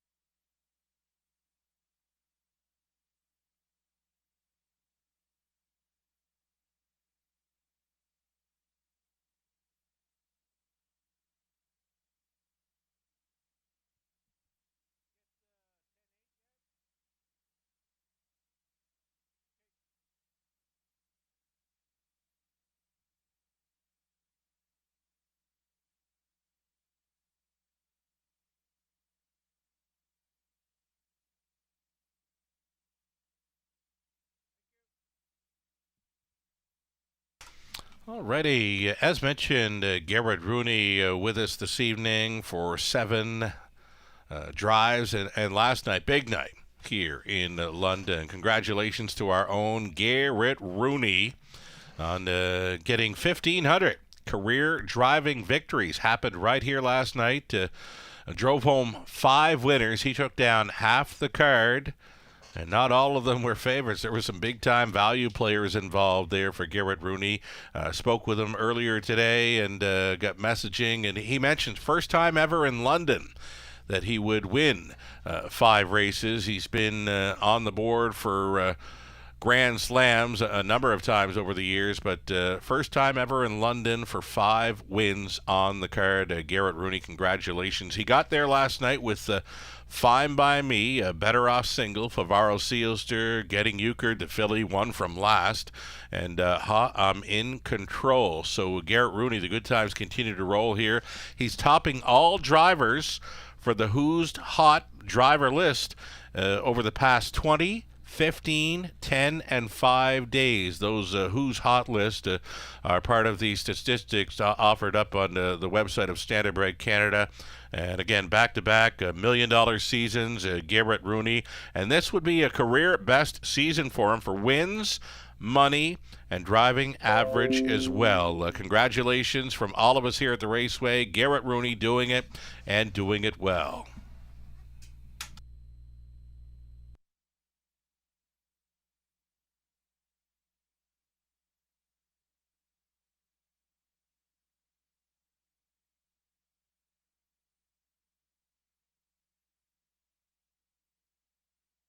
Little over a minute to play the high five here as we get set for a post parade. It's back on the pace with a field of 8. My top selection, number 5, Can Be a Treasure. I know Robert Reed Jr. really liking the chances for that one as well. He had him pegged as a single to end his pick 4 play as Ghislain Paquette has that one, as well as the morning line. Lucarella went to the 1. Arthur Shelby as a value player. Paul McKenzie on board, 16-1 currently. Nathan Bain going to number 6, Stars Treasure, who was a game second best finish in the latest. Now taking favorite status is the 6 Stars Treasure. Scott Young on board. He stays on for the drive. And you know what? We'll look forward to maybe seeing Scott Young on a few more Tuesdays coming up into the weeks and months over this winter meet in London. Getting set for a post parade, race number 5 of 11 for the non-jackpot high five.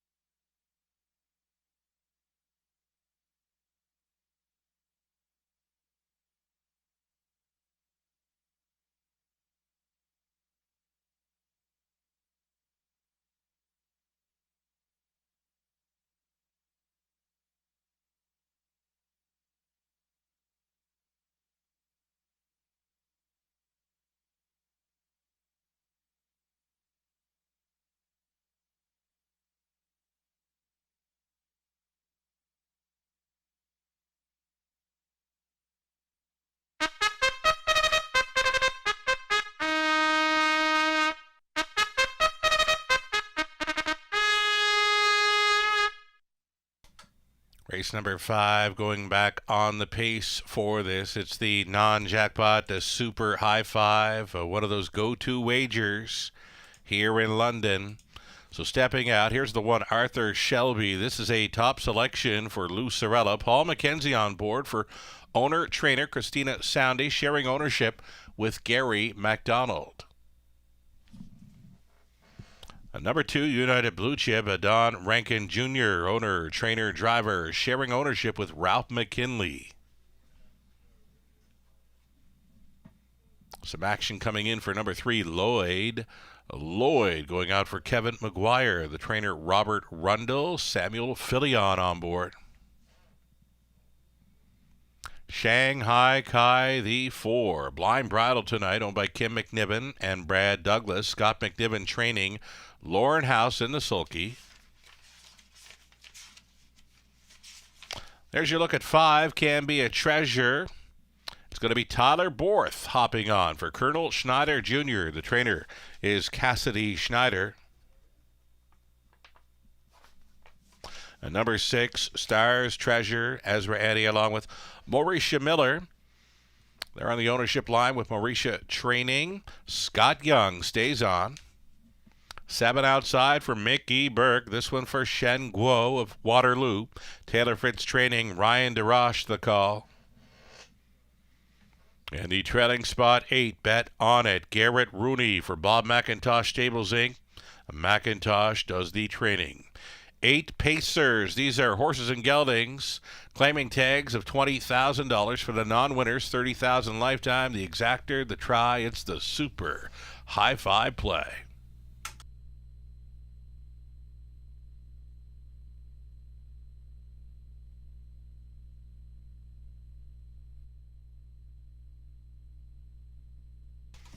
Alrighty, here we are looking at a score down for number 6. This is Stars Treasure. Scott Young got along fine with this one last time out. A strong second best in the latest with Young staying on board. Worth a look in here, and nice and easy score down. And you know what? He came with a big rush and a brush, Robert, in the latest, and he didn't give up a whole lot against a Kansas Panic, staying on for a strong second best effort in the latest.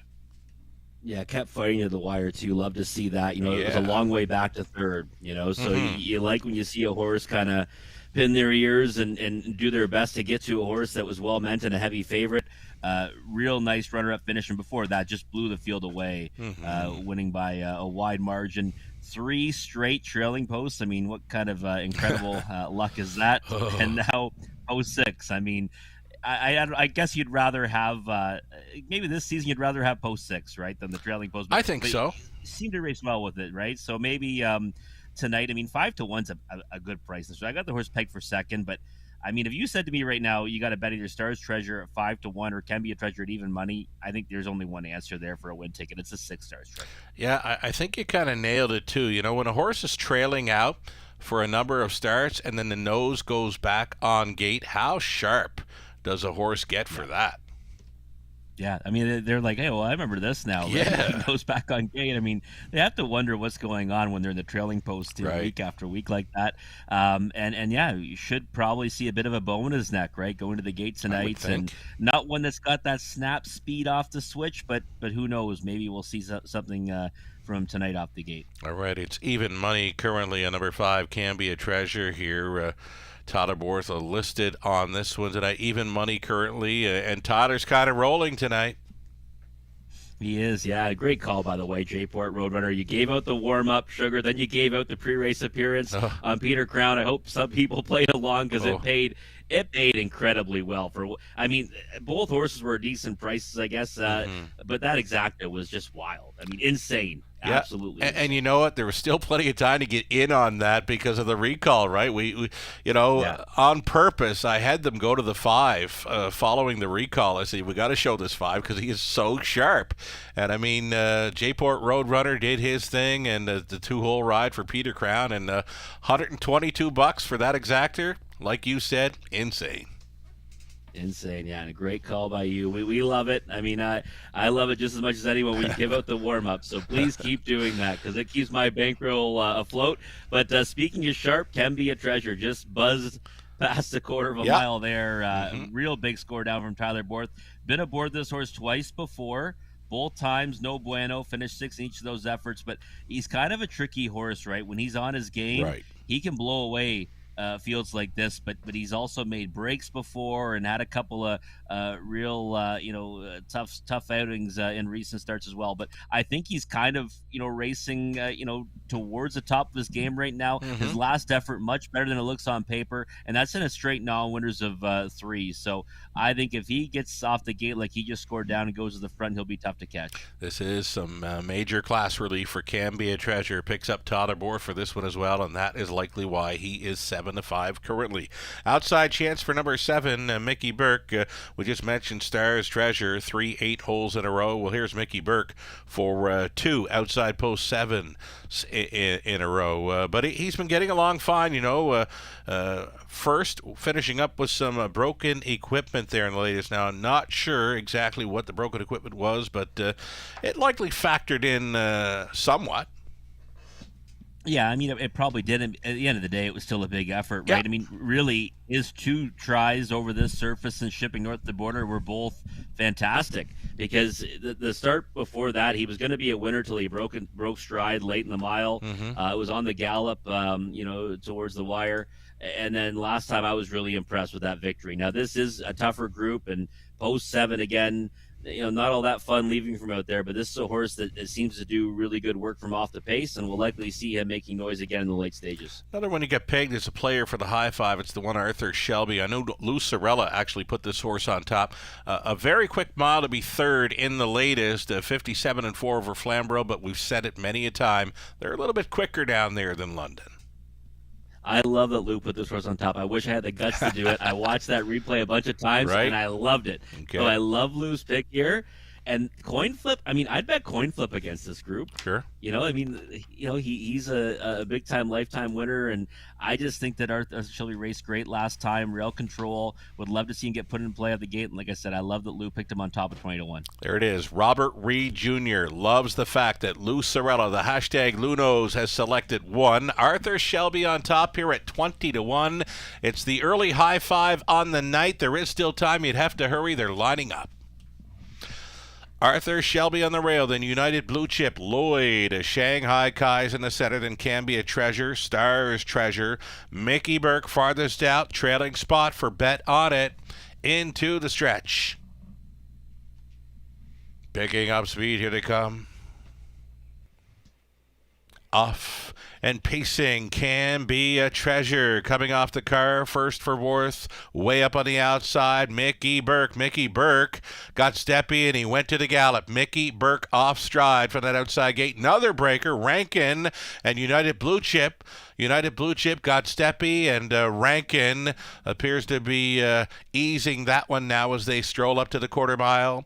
United Blue Chip pulling up apparently, so loose up front. Can Be a Treasure went to the top. The lead is 2.5 lengths. Second best, Shanghai Kai. Then Arthur Shelby is traveling third, fourth and in for Bet On It. Looking to the outside there at a 5th. That is Stars Treasure looking to get underway up on the wide side. Mickey Burke has regrouped, has just taken 6th. 7th is Lloyd, and again pulling up was United Blue Chip. Down in front of us they travel, and this is Can Be a Treasure racing by himself through the halftime beam in 59-2. He's now leading by 4 open lengths. Shanghai Kai is all alone traveling second, moving quickly into third. That is Stars Treasure for Young going forward with 3/8 left to go. Arthur Shelby beginning to gap there in 4th. 5th and in, Bet On It. 6th and wide still for Mickey Burke. 7th and trailing was Lloyd. Up and towards 3/4. Can Be a Treasure, and they can't get close. Can Be a Treasure breaks the beam at 3/4. 128 flat. Just tossed a 28-3 heater at them there in the third, and it's Can Be a Treasure, still the one, battling on for the deuce. Stars Treasure up against a Shanghai Kai. It's Arthur Shelby holding down 4th against Bet On It. It's all Can Be a Treasure here. The farther he goes, the more he's going to win by. A wrapped-up winner for Borth, and he's in for 3. Stars Treasure took the deuce. It got close for third. Arthur Shelby was trying to hold against Bet On It. 157-3. Can Be a Treasure. Never better.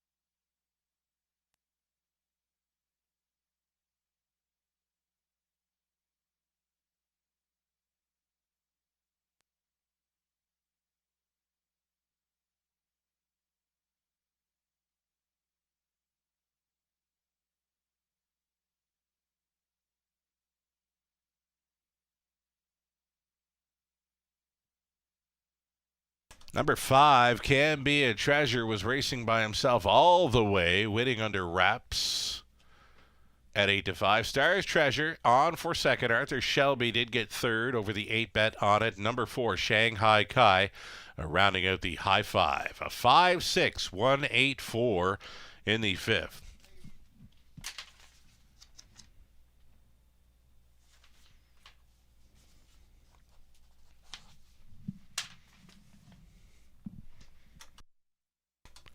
Number 5, Can Be a Treasure, made it look real easy there in the fifth. 4-year-old Bay Stallion by State Treasurer from the Mach 3 mare Candidate. Bred by Robert Chappell of Chatham, Colonel Schneider Jr. of Arthur owning, Cassidy Schneider, the winning trainer. Tyler Borth, driving for the triple, hangs a new lifetime best of 157-3 on Can Be a Treasure. Congratulations.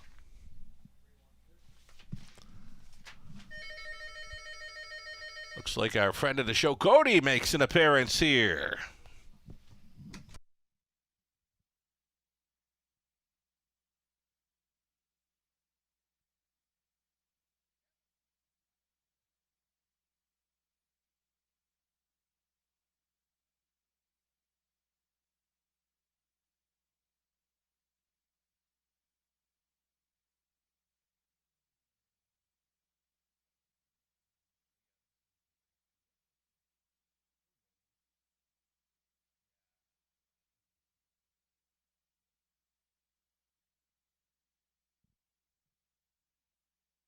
Alrighty, race number 5, just like that, we are official. Can Be a Treasure. Can Be a Treasure, the easiest of winners there. 530 on the win. That exactor, 1230. Dollar Try came back at 25.30. The high five, 20 center, 103.92. The double on to race number 5. How about that daily double? J-Port Road Runner on to Can Be a Treasure. The Tyler Borth a daily double on to race number 5, and it comes back over $40 on a Tyler Borth daily double. There it is, $41.30. Pick 3, 20 center, $9.63. The pick 4 for $1, $108.50. And a pick 5 came back at $43.43 based on a 20-cent play. 11 minutes wagering time for the upcoming 6th race. And again, normally starting up a late pick 5, but in race number 6 tonight, it's the exactor, try, and the standalone superfecta with Win Play Show wagering.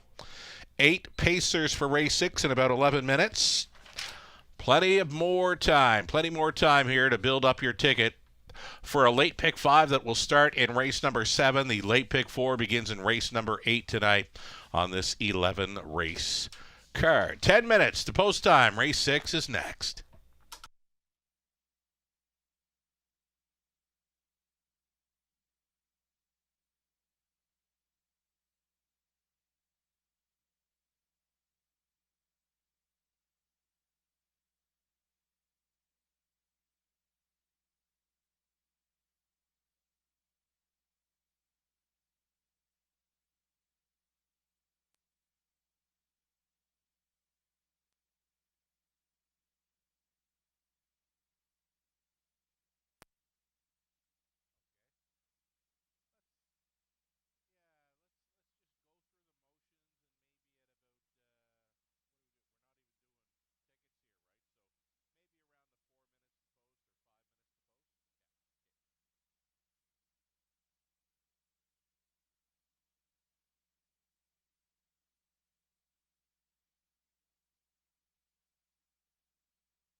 Already going about 7 minutes away from the upcoming sixth race, 7 minutes away from race number 6, as mentioned.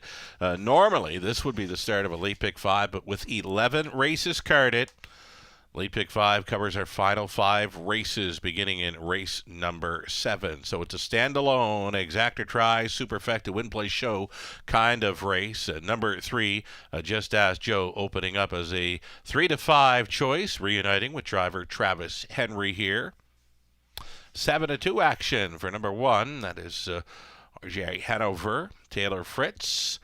Training. Adding Lasix here is the rail horse. 6 minutes to post time. Race 6 in London.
Alrighty, we've got a birthday girl in the house. Birthday girl in the house celebrating.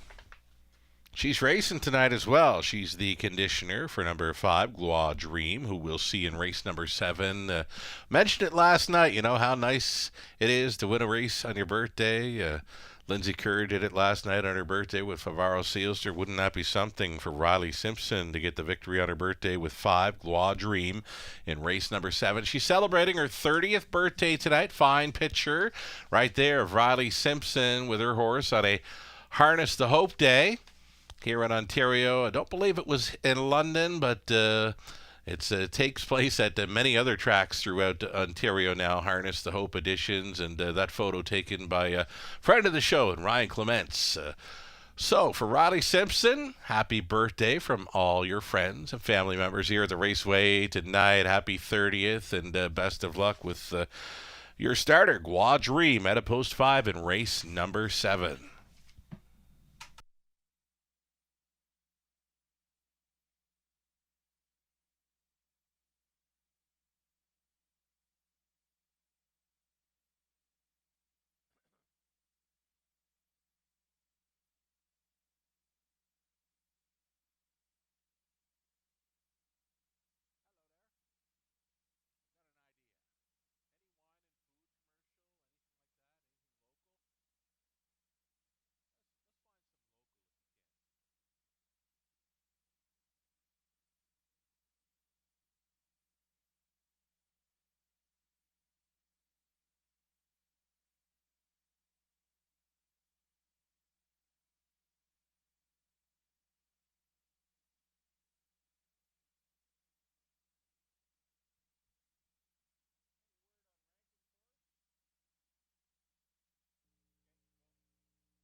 routine.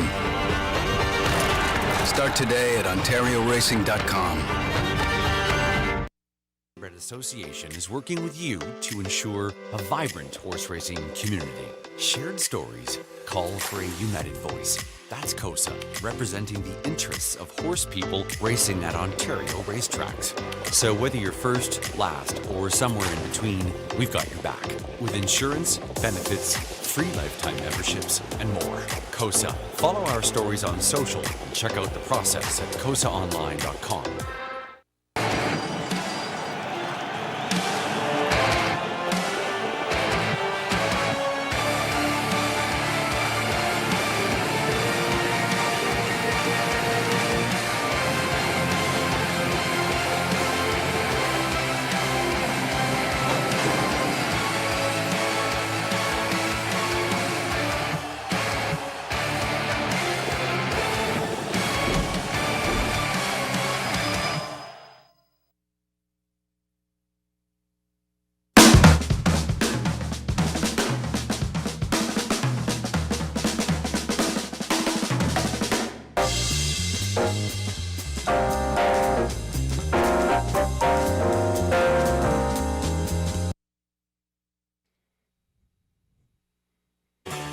Ghislain Baguette.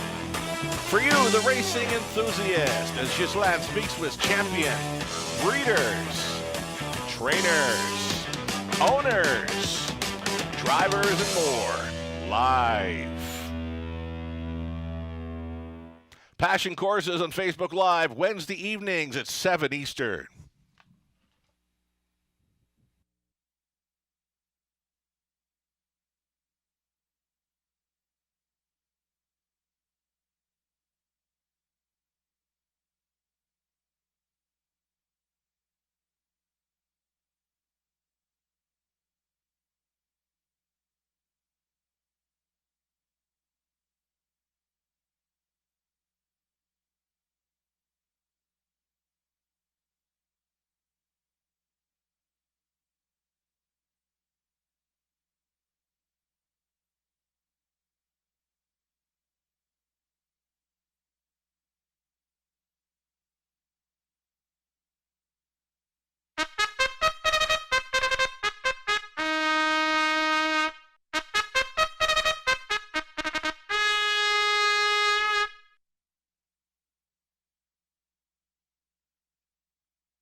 Here we go. Race number 6. Still on the pace forward. Race number 6. Even money currently on number 3. Just as Joe. Priced up tonight.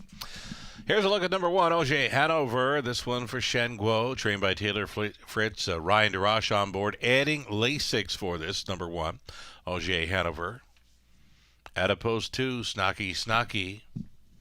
And that one goes out for Angela Clark. It's Lauren House. Training and driving. Number 2. Snacky.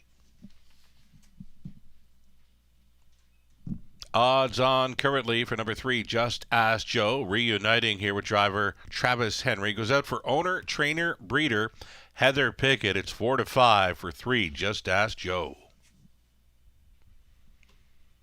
Back Road Boogie, the 4, Natasha Day on board for Dane Pearson, Richard Dundas, along with Brandy Pullen. Dane does the training. Joan Rankin owning, Don Rankin Jr., training and driving 5, Undercover Hill. Number 6 would be Crazely. This one for Rick Wade and Linda Grummett. Rick trains Scott Ray. 7 outside for LA Sun Control. Sean O'Brien for Rick Edwards and Michael Tam. Rick does the training. And then the trailing spot for 8. Where to, Buddy Boy? It's Todd Abor trying to make it 4 straight. Driving wins tonight. He's on board for the trailing spot. This one owned and trained by Janice McEachern. Those are your 8 pacers then. For an exactor try, the Superfecta.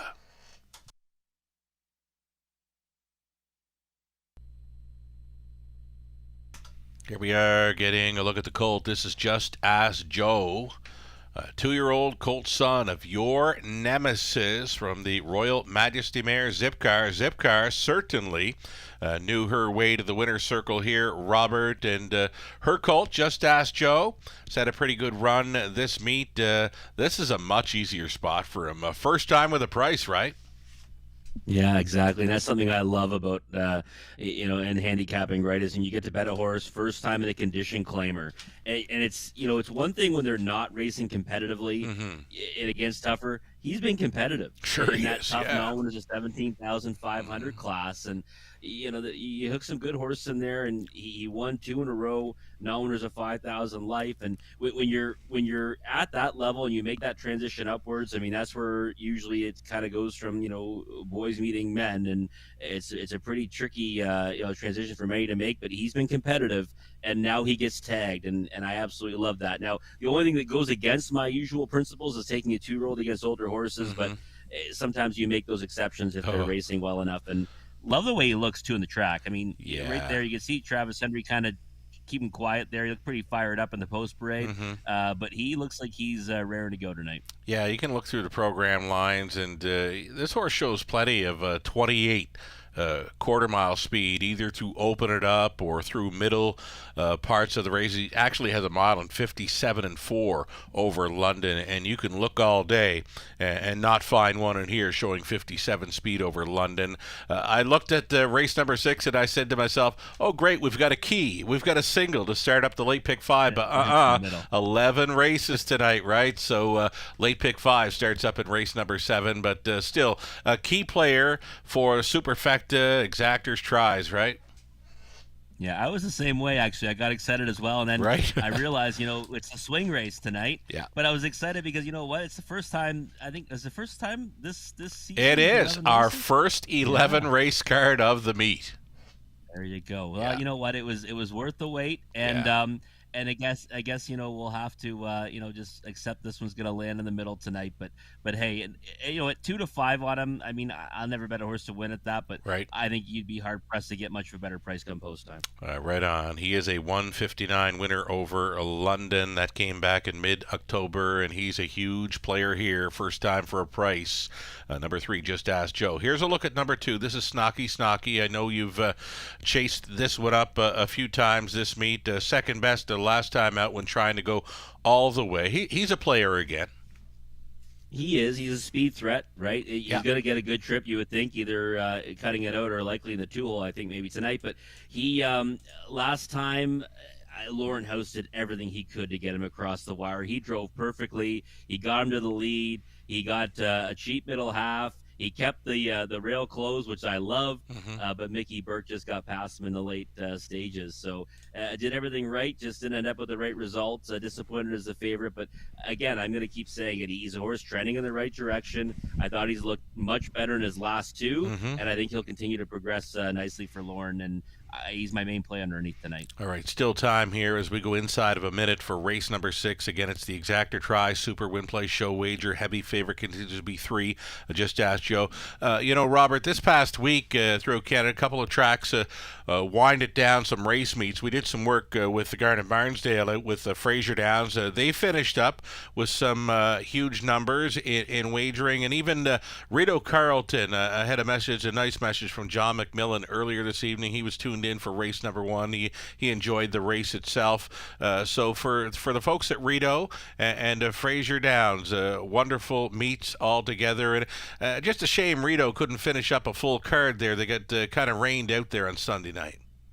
Yeah, it is unfortunate. They had that big high 5 carryover too, right? Right in the middle of that card. Yeah. So that certainly put a lot of hype around that schedule of races. So yeah, I wish they were able to complete the card, but still, for what they got in, it was a good night of racing. Right on. Rito and Fraser Downs completing their meets over the past week, and we wish all the horsemen the best on getting their horses geared up and ready on their returns in the new year 2024. Little trouble with number 7, LA Sun Control, getting turned to go the right way here, so that is causing a slight delay. Again, number 7, LA Sun Control, just a little bit hard to manage as we get set to go postward. Race number 6 probably going to get a little encouragement from the bottom turn. So we'll wait on 7, LA Sun Control. Any final thoughts on this 6th race? Anything you'd be looking at, maybe putting in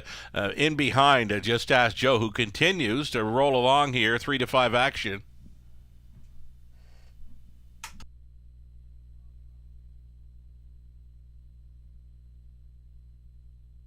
Okay, I'm told we got a glitch with Robert again on the feed. Again, we're doing remote broadcasting live, so it gets a little tricky at times. But there he is, just like that. Yeah. I was mentioning Robert. You know what? Just Ask Joe. He's bumped up a bit now in price, 3 to 5. I could almost get behind that for a win price. You know, if you wanted to kind of pound, but right now 3 to 5. Just Ask Joe. Very tough to go against. If there was a big value player to put with him in the tries and superfecta, is there one that kind of comes to mind? You know, I know you mentioned Snocky, but you know, if you're looking at 3 to 5, you need something in the double digits to place in behind to make it pay.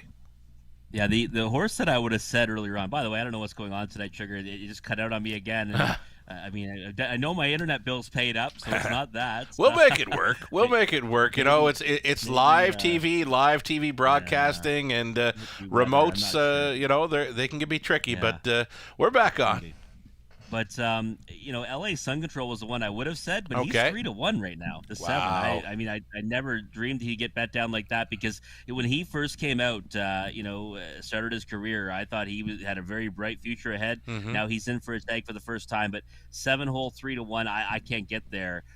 Maybe a bigger price than the exotics, but I guess I'd go with the 5 Undercover Hill if you're looking for one that's maybe a medium-sized price in here that might help spice up the exotics. I mean, light in the win column, over 25, but he's got those 16 on the board finishes, and he's kind of always right there, so you can't leave him out of the exotics. All right, Tyler Borth, one of the longest shots on the board, trailing spot. There's been some equipment changes for the 8 Where To Buddy Boy tonight, but you know what? There's not a whole lot to like through the program lines, but he could change things up here. Where To Buddy Boy, Tyler Borth at 25 to 1 from the trailing spot. Well, three in a row, right? He's got the natural hat trick. I Right. mean, 30 to 1. You know the horse is going to get a go, right? Yeah. Tyler always tries to get them in position, so you can't go wrong using Tyler in the exotics, especially if you get 25 to 1. And if he ever wins, we know what we say afterwards. How could any horse with Tyler Borth Right.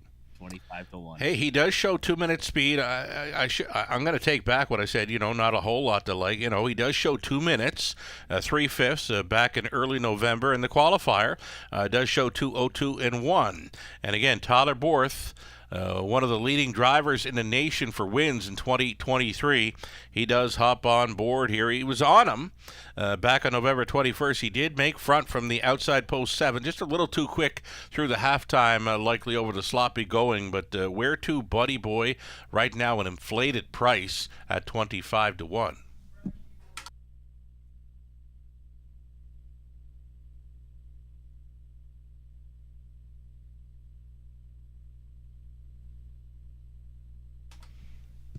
Okay, still some issues here with number 7, LA Sun Control. So, again, a cause for a slight delay here. He's just been a little bit reluctant to turn the right way of the track to actually get in behind the gate to go with the rest of them. So the windows are still open and selling here on race number 6.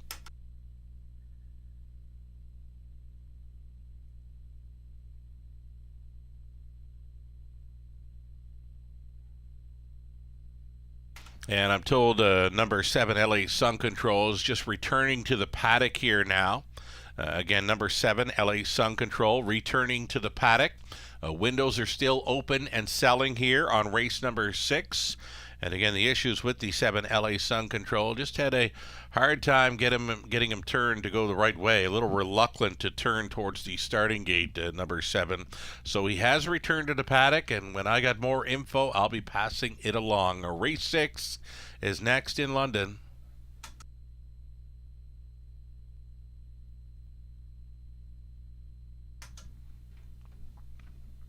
getting word that Shelley Connolly Wilkie is tuned in from Charlottetown, Prince Edward Island. And hey, Merry Christmas, Happy New Year, Shelley, a friend of the show. She enjoys tuning in to the Raceway here in London, tuning in from Charlottetown, Prince Edward Island.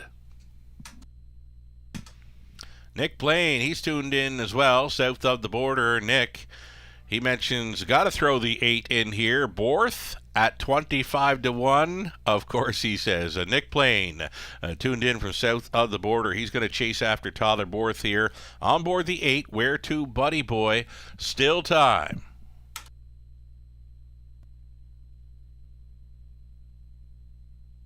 Alrighty, this just in, number 7, LA Sun Control, the judges scratch. A late scratch here in race number 6. Number 7, LA Sun Control is going to come out. Refunding all win, play, show, exact or try superfecta wagers on 7. We're going to give you a bit of time to replace your wagers here. Again, this just in, number 7, LA Sun Control, the late judges scratch. Windows are still open and selling. Refund and replace your wagers for number 7, LA Sun Control here in race 6.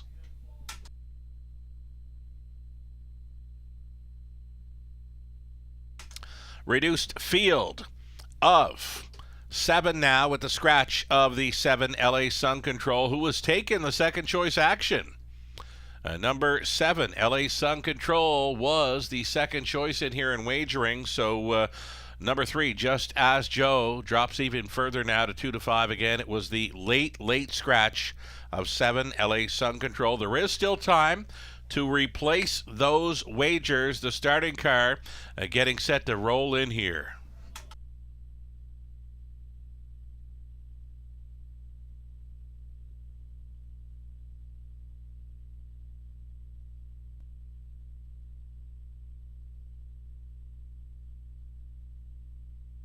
Last call for race number 6. Gates moving.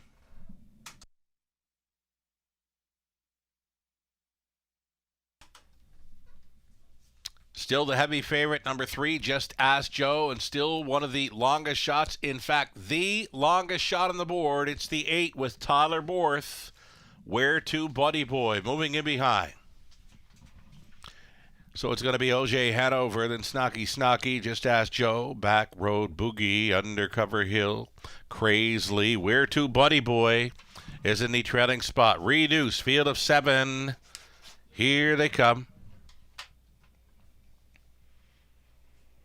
There, Snocky looking for the lead. Just As Joe comes out alongside. He's second, traveling into third. Back Road Boogie. Opening turn action, heavy 1-9 favorite.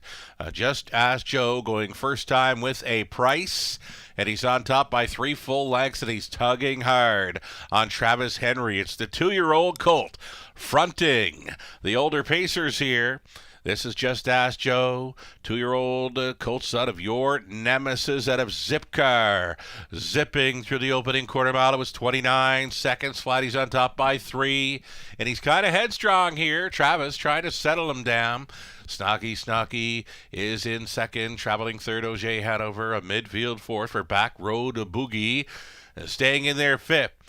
Traveled Undercover Hill, underway out of the backfield. Here comes Borth with the long shot. Where to Buddy Boy at 40-1. He's making a move here at the half mile station.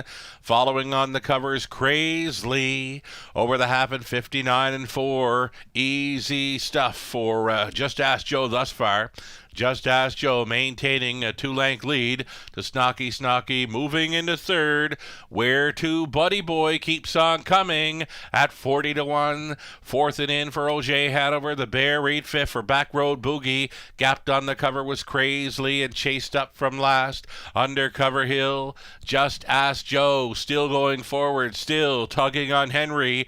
3/4 clocked up at 1:29.3. Just As Joe maybe have been asked just a bit. He's getting some encouraging words from Travis Henry now, and he's opened 4 lengths on Snocky. Trying to come back for third. OJ Hanover against Where to Buddy Boy. 3 deep out there. Back Road Boogie now in play. Just As Joe, as good as advertised here. The heaviest of phase wrapped up Henry for Pickett. Second best was Stocky Snocky. On for the show, though, appeared to be Back Road Boogie over OJ Hanover in 1:59.4.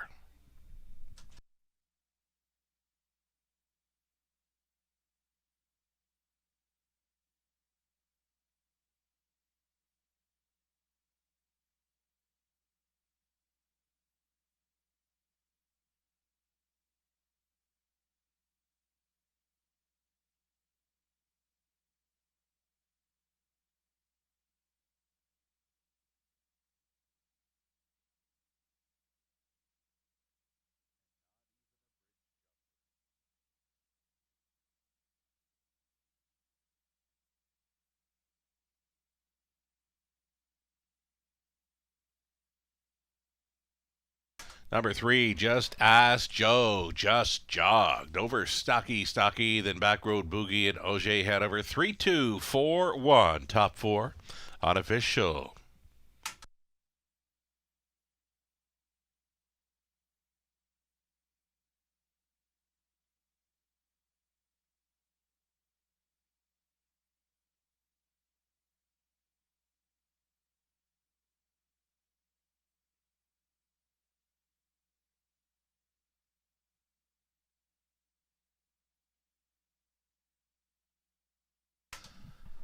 Here's Travis Henry back to Victory Lane in London aboard the 3, Just Ask Joe. He's the 2-year-old colt son of your nemesis from the Royal Majesty Dam Zipcar, owned, trained, and bred to win by Heather Pickett.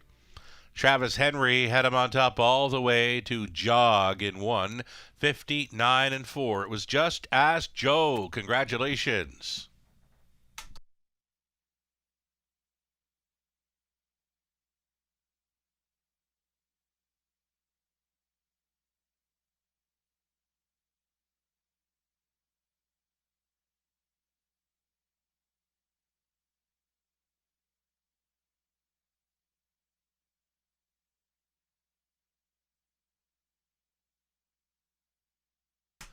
Just Ask Joe. He paid $220. Exactor $350. Dollar try $16.50. Super for $1. 70. 65. The 20 center worth 14.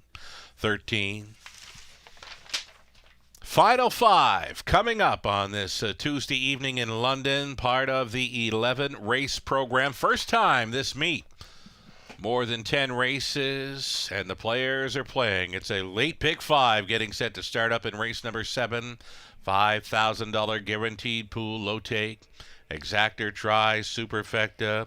On a field of 8, trotters with no changes in race number 7. No significant changes. Maybe, just maybe, a significant change for the 8 Coming Fashion.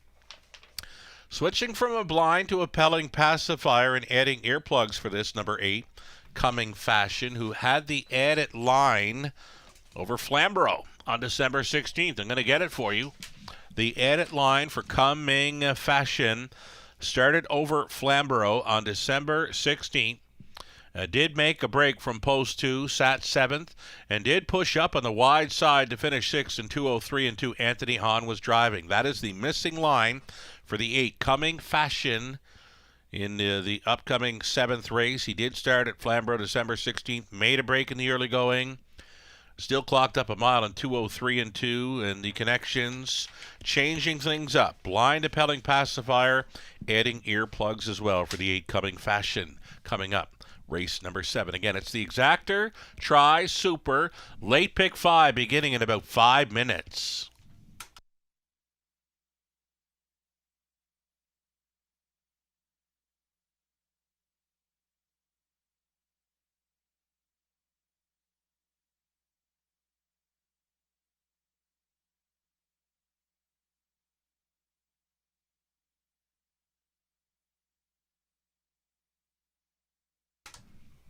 Here's the official order of finish for race 6. OJ Hanover was 4, Snocky second. Just Ask Joe, the easiest of winners. Back Road Boogie 3rd. Undercover Hill 5th. Crazily was 6th. LA Sun Control was the late scratch, and Where To Buddy Boy finished 7th. The top down reads 4-2-1, 3-5-6, scratch, a 7 on the bottom. I did go to the racing officials to ask about the 2-horse in race 5. Went out for Don Rankin Jr. and did pull up early. Did not finish. He pulled up with a broken hobble. So back in race number 5, we did mention the 2 United Blue Chip was pulling up. Did not finish for Rankin. Pulled up with the broken hobble. That was the 2-horse from race number 5. 3 minutes away from race number 7. Again, the Trotters to start up our late pick 5 ticket reviews coming up.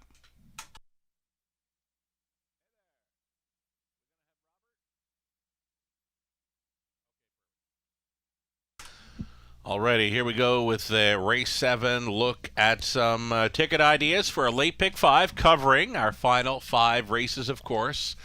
I went deep here in this opening leg. Kind of struggled, really. Went inside, Kenagami Courage, Tyler Borth, hopping on this trotter. Gotta like the chances, especially at a price, 18-1. Number 3, Gucci Girl, is a player at even money currently. Also went to the 6, 7, and 8. Coming Fashion has had some braking issues, recent starts to connections, switching things up. Pelling Pacifier and adding earplugs for that one tonight. Race number 8, we're going to try the 4, Azucar Jack, and the 6, Kingston Panic in the Raceway debut. That one has got a winning mile over the 3 Rivers half mile, 55-3 over the good going this past season. Single for me in the 9th, it's 3, Living Large, because his form is so good right now. He just missed in the latest to a very sharp Homie Joe in 56-2. Living Large, if he can repeat that performance in the 9th, I like the idea of the single angle in there. 4 deep in the 10th.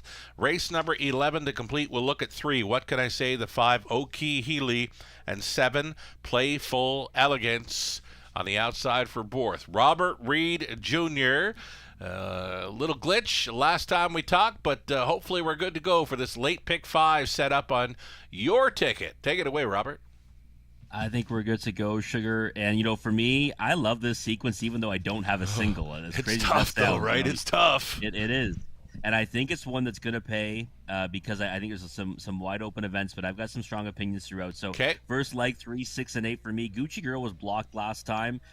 Much better than the line looks. Love her chances, but she's 6-5. The 8 Coming Fashion. If he stays flat, he can win in here. Sure. Love the fact they made some tinkering, but in desperate need of a flat line. So 3, 6, and 8 for me.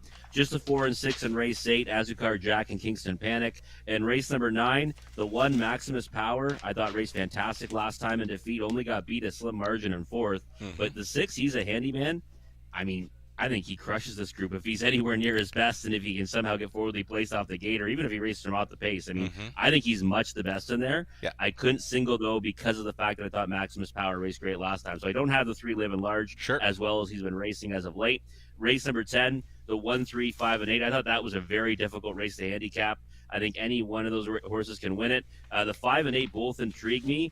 They're both double digits in the morning line, and I think they're both coming out of the toughest races. So those are the 2 that I'd be zeroing in on for price plays, hopefully in the multis. And then race 11, just the 6 and 7. Dusty Lane Thunder last time had not raced in about a month, and I thought turned in a good effort to be 3rd in a race won by Cloud9 Hanover.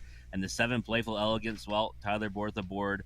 Post 7, I think we'll see her get put into play off the gate, and it's a big drop in class. So 6 and 7 to finish it off for me.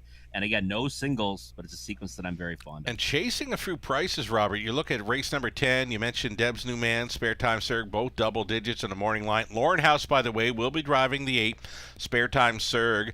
And I know why you're kind of liking that 5 Deb's New Man. I was watching that one closely as well last time out. Absolutely no real room to race throughout.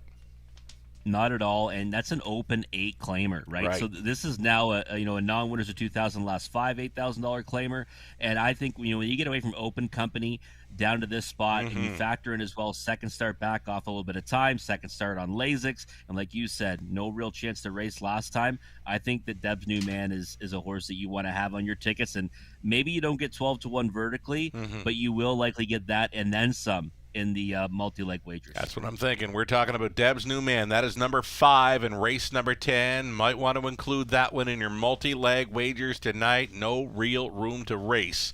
Last time out and now facing easier tonight. Getting set to post parade.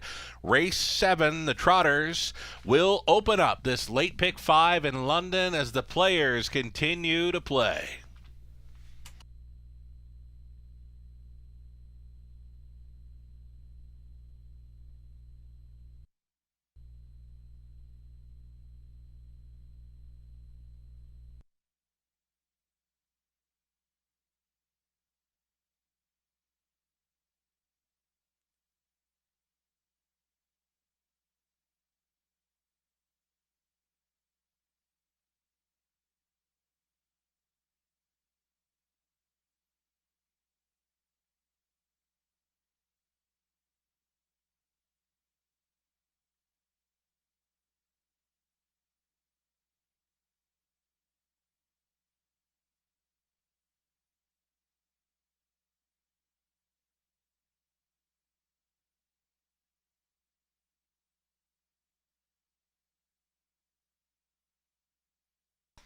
Alrighty, Trotters on a post parade here. It's the 7th of 11. You're looking at one Katagami Courage. Tyler Borth, catch driving tonight for owner-trainer Cam McQueen of London. Number 2, Stars Above Alleridge, Travis Henry on board for Tanya Lawson, trainers Pat Bissett. Gucci Girl, number 3, Garrett Rooney Pottits for owner Mark Cadman, the trainer Angie Carroll.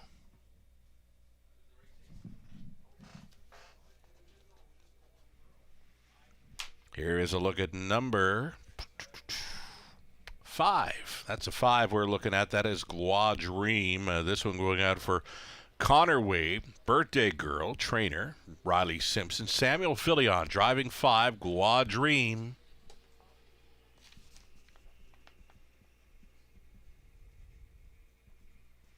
There's that 4, Relevant. This one for owner-trainer Gary MacDonald. Natasha Day stays on.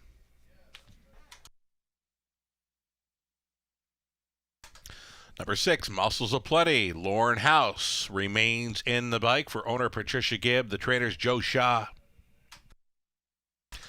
7 outside, Rose Run, Why Not? Brian and Stuart Lawrence sharing ownership with Smirk Inc.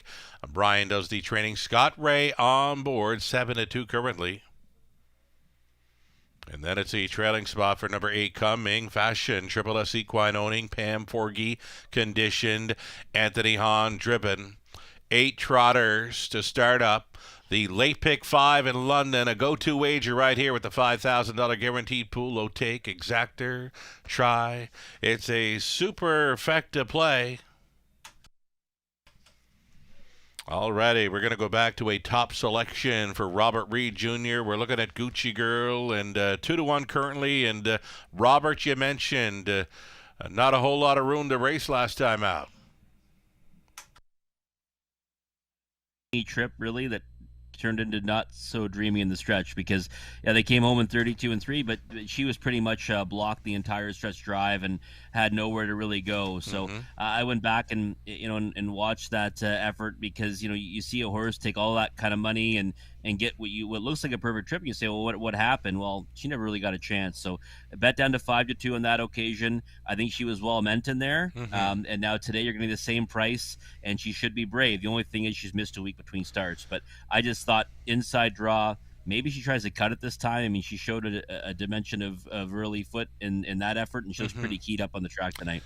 Kind of a hard luck season for the filly. As a 2-year-old, she won over the Meadows 5/8 track in 58-2. But this season, just a few show finishes, but yet to hit the win column and even to finish second. But it was likely going to happen first or second last time out had she gotten the room. But as you mentioned, looking very, very sharp right here. Yeah, she does. She looks really good out there. She's got Garrett Rooney aboard too, right? And we know that he can certainly work out a trip, but right now he's trying to keep her a little bit calmer because she looks really fired up. What's he going to have left for some arm strength here might be the question. Number 6, Muscles of Plenty. Lauren House on board there, 5-2 currently.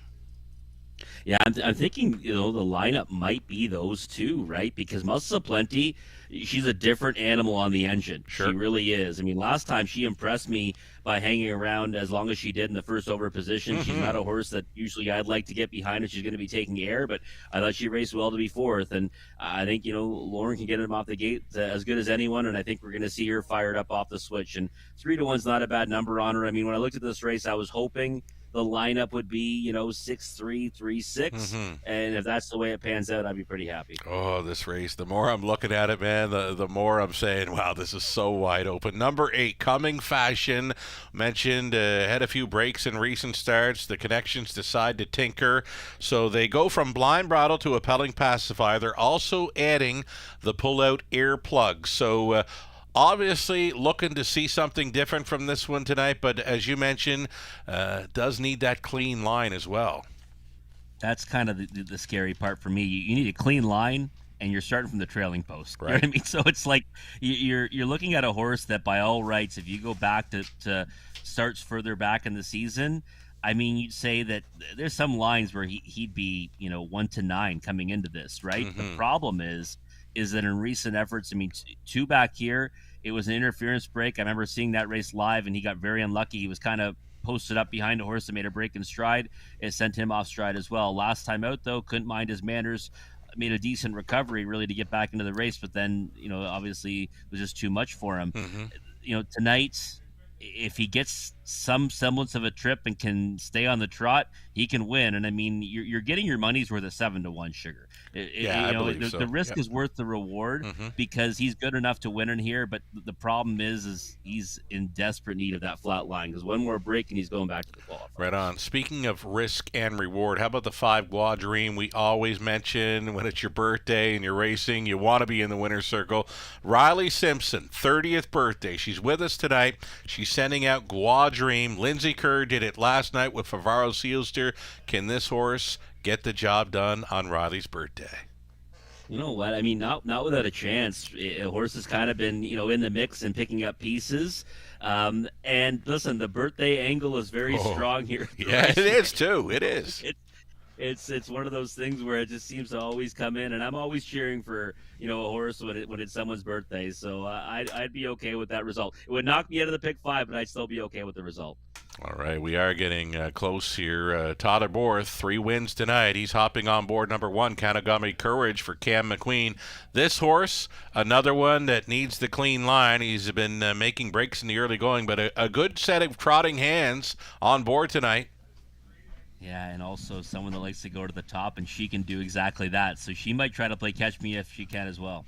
Late pick 5, well supported. Still time. You'd have to hurry, though. The trotters are moving in behind. Here we go. It's the wide open trotting event. Race 7, Kanagami Courage, Stars Above Ullerich, Gucci Girl, Relevant, Guadream, Muscles of Plenty, Rose Run, Why Not for 7 on gate, 1 late, Coming Fashion into the stretch. Off stride at the start, the 5, Guadream to a break. Here they come. And there they go, Muscles of Plenty. Came off the curve first for House. Along the inside, Kanagami Courage. Trotting second, getting away cleanly thus far. Another breaker in the backfield, Relevant to a break.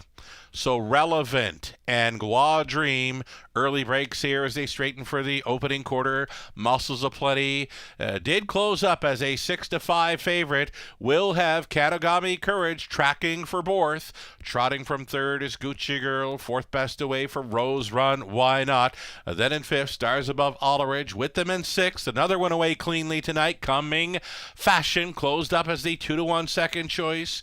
Gapped off for the early breakers, Relevant and Guadream. 29 flat for the opening quarter mile speed, courtesy of Muscles of Plenty in House.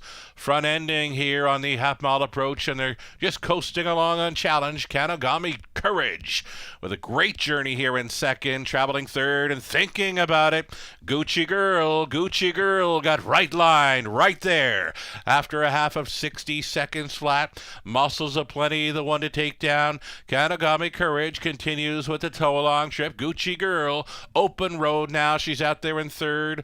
4th and in for Rose Run, Why Not? Trying to follow on the cover fifth. That is Coming Fashion, and with them in sixth, Stars Above All the Ridge, going up and towards three quarters and trying to pick it up now. Muscles aplenty, because here comes Gucci Girl. Gucci Girl now within 3/4 of a length, gapping slightly in the pocket. The plugs are out on Kanagami Courage, towed right up into it here fourth, tipping 3 wide right now. Coming Fashion and Rose Run Why Not is going to have a say. They're going to be 3, 4, maybe 5 across for this drive home. 3/4, 129 and 4, and here comes Coming Fashion. Coming Fashion, minding her manners tonight, and she's almost there. She's home. She's cooled. Coming Fashion, on board for Forgy, second best. Muscles aplenty, 201 and 1.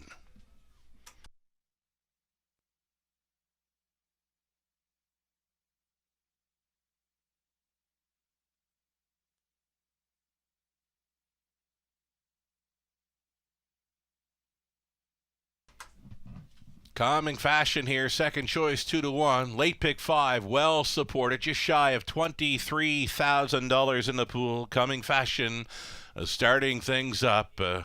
Turned things around tonight with the equipment change. Went to the Pelling pacifier and pull out earplugs, and things seemed to work out just fine. Coming Fashion on her way back here.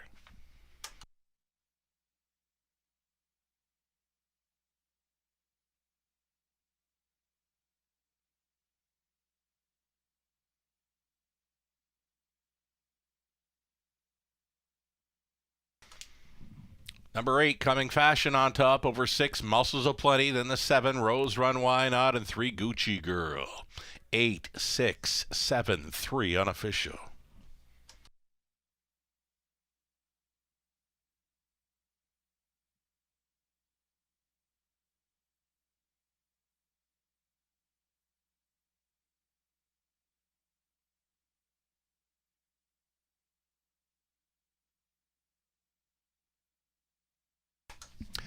Returning for a winner's circle photo, Coming Fashion.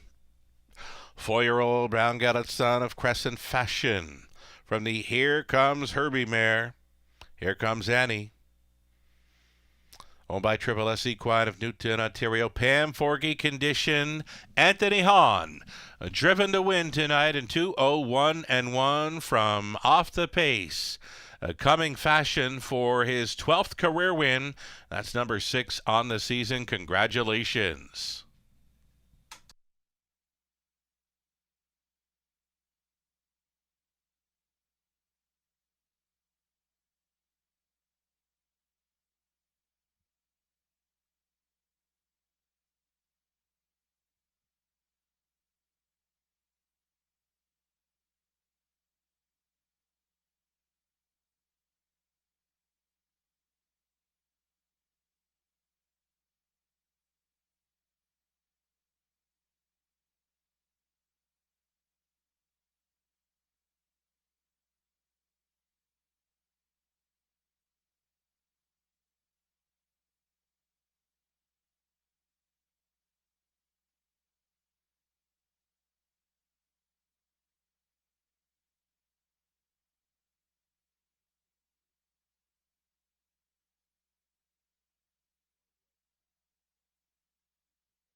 Race 7 did go official, $640 on that win price for Coming Fashion. He was large.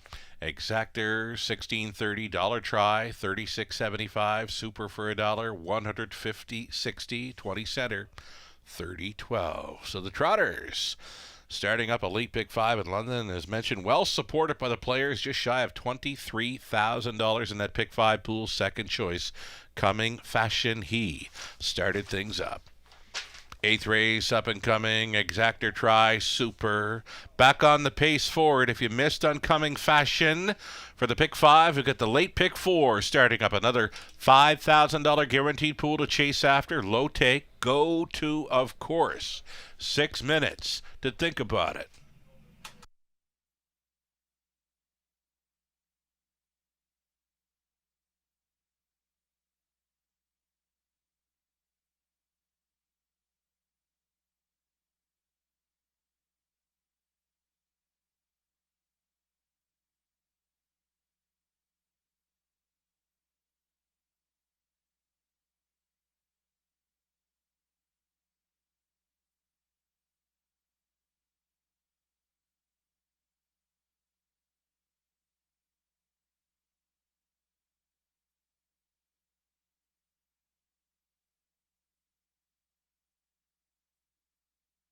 The official rundown order for race number 7, Kanagami Courage finished 6th, Stars Above Ullerich 5th, Gucci Girl 4th, Relevant 7th, Gua Dream 8th, Muscles of Plenty 2nd, Rose Run Why Not on for 3rd, then Coming Fashion was a race winner. Top down a 6, 5, 4, 7, 8, 2, 3, and 1.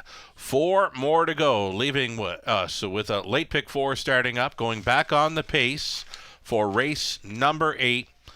We've got paces featured. Races 8, 9, and 10 will complete the card with trotters in race 11. So a late pick 4 starting up here, but no changes in race 8. Exactor Try Super, the pick 4 in about 4 minutes. Back shortly to talk up some ticket ideas here for that pick 4.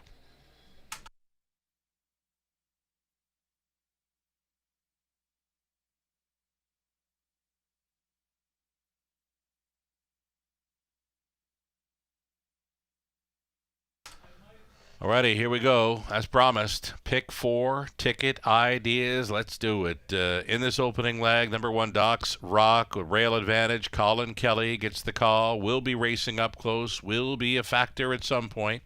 Number 4, Azucar Jack, leaving from the center, likely to be on or near the lead again with Tyler Borth, opens as a 3-2 favorite. The 5, Drinkin' Buddy, reuniting with Travis Henry, and then the newcomer, number 6, Kingston Panic, his first go-around here in London. Anthony Hahn, we just saw, get Coming Fashion home and cooled. He'll get a shot aboard Kingston Panic, shipping in, has that big victory over the Three Rivers half-miler. It was a good track, and he got over it in 55-3. Some serious pacing talent there for the 6, Kingston Panic, up and coming. The son of sports writer appears to be a player for the pick 4 opening leg. The 9th race, I'm going to stay on the single. Number 3, Living Large, because he has been racing large in recent starts. I have never seen this horse show the gate speed he had last time out. Got to the front, parking through the quarter in 27-3, and he just missed in 56-2. If he can find that kind of form again for this one, they'll have a hard time taking him down. In my opinion, the 3, Living Large. I'm going to stay with that single in race 9. 10th race, we're on to 3, 5, 7, and 8, and looking to complete with the trotters. Number 3, What Can I Say? The 5, O'Key Healy, and 7, Playful Elegance for me on the end of this pick 4 play. Robert Reed Jr., he's standing by to set up his best ticket idea on the late pick 4, and we're not really seeing eye to eye in many spots here, Robert. No, we're not. And, I'm a little bit worried because I'm fond of this sequence. I'm heavily invested. But, hey, you know what? Well, hopefully one of us will walk away a winner. So I'll be happy if one of us wins. So 4 and 6 for me here in the opening leg, race 8. The 4, Azucar Jack, long way on the engine last time, just missed by nose. And the 6, Kingston Panic, you have to have him in the ticket. I think this is going to be a much better spot for him.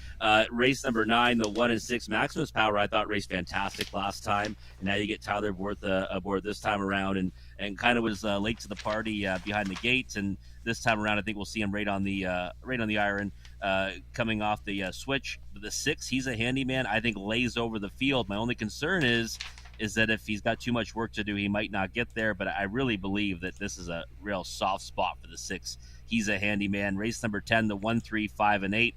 I'll be honest, that race gave me fits when handicapping it. I do like the 5 and 8 for price plays, but I wouldn't really begrudge anyone for saying they're going to hit the all button in there.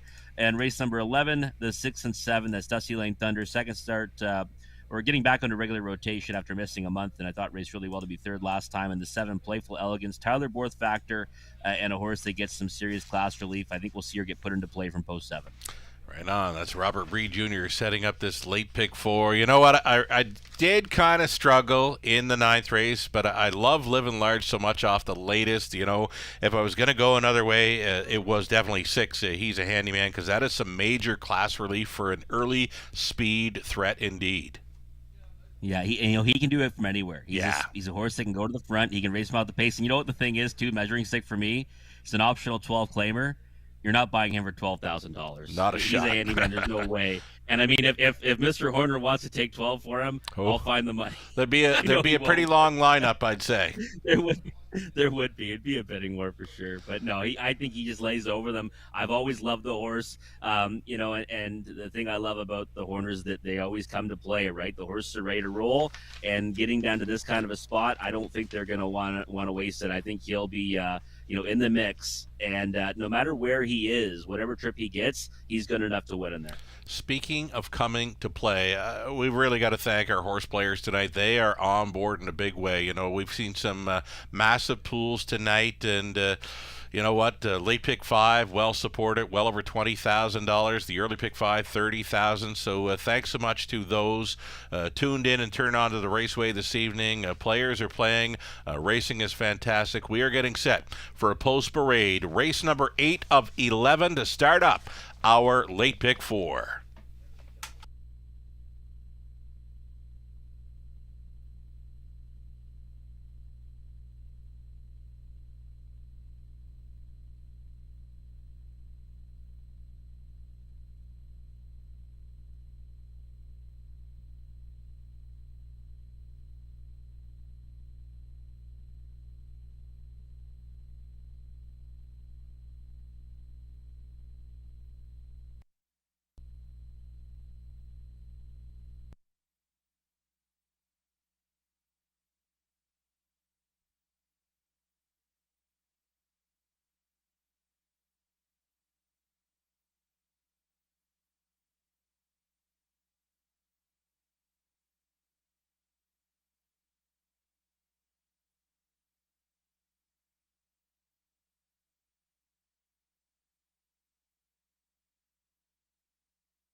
Starters for race number 8 getting set to step out here. We got a group of horses and geldings claiming tags, $20,000 for the non-winners, $60,000 life. Number 1, Doc's Rock, picks up Colin Kelly tonight for owner Colonel Schneider Jr. of Arthur Cassidy Schneider Conditions. Number 2, William Ross, Daryl Thiessen driving for owner Robert Watson, the trainer Michael Rogers. Mike Horner, owning, training, driving number 3, Fiscal Policy. Even money currently for number 4, Azucar Jack. This one for Tom Ham and Joe Carr. Joe the breeder, Tom the trainer, Tyler Borth in the sulky. Number 5, Drinkin' Buddy. The Drinkin' Buddy goes out for Heather and Rick Pickett. Heather trains. Travis Henry tries to double up tonight. Newcomer to London. This is 6, Kingston Panic for the estate of Brian Paquette. Meg Crone Conditions. Anthony Hahn listed tonight. Trying to come right back in here aboard the Newcomer to London. Kingston Panic, post 6. 7 outside for Hynat. Hynat for owner-trainer Courtney Robson. Ryan DeRoche. And then the 8, He's Touring. He's Touring, owned by RAW Equine Inc., along with Mark Horner, Mike Horner Training, Lauren House with the catch driving assignment tonight. 8 pacers then for this Exactor Tri-Super, the late pick 4, starting here.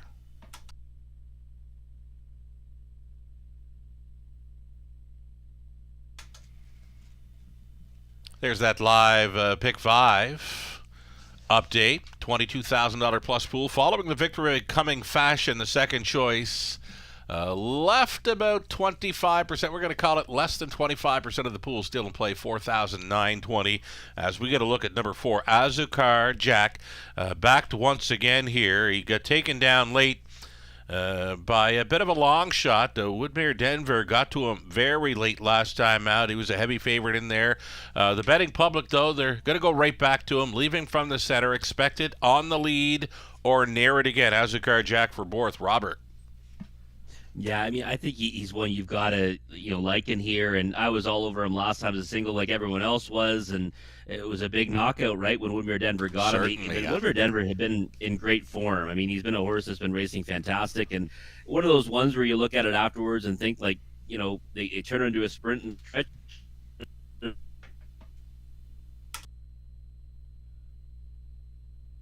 Oh, we got a freeze on Robert's feed there. We'll hope to get him back here prior to race number 8 as we're discussing Azucar Jack. As mentioned, just missing last time out. He was doing all the work, and he just got picked off late by Woodmere Denver as the pick 4 climbs up at over $6,000 now, well above the guarantee. There is still time to fire in on this late pick 4 in London.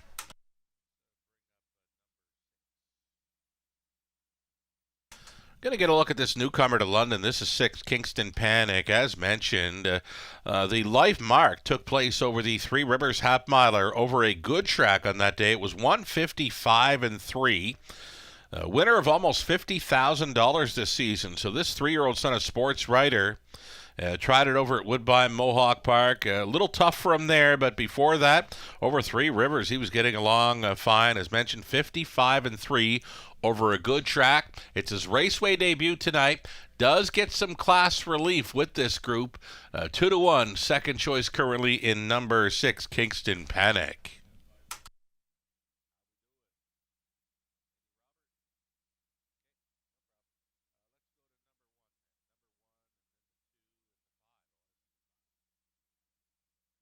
All right, we are getting close here. We're getting a late pick 4 starting up here in race number 8 as we go inside of 2 minutes, less than 2 minutes wagering time. We kind of lost contact with Robert, the remote feed. We're looking at number 1, Doc's Rock here. Doc's Rock, a 9-2 player with a rail advantage. Colin Kelly's been doing some pretty good things in recent weeks around London. Third best finisher to Woodmere Denver at Azucar Jack. Last time out, the rail advantage should have him up close in this one. Still time.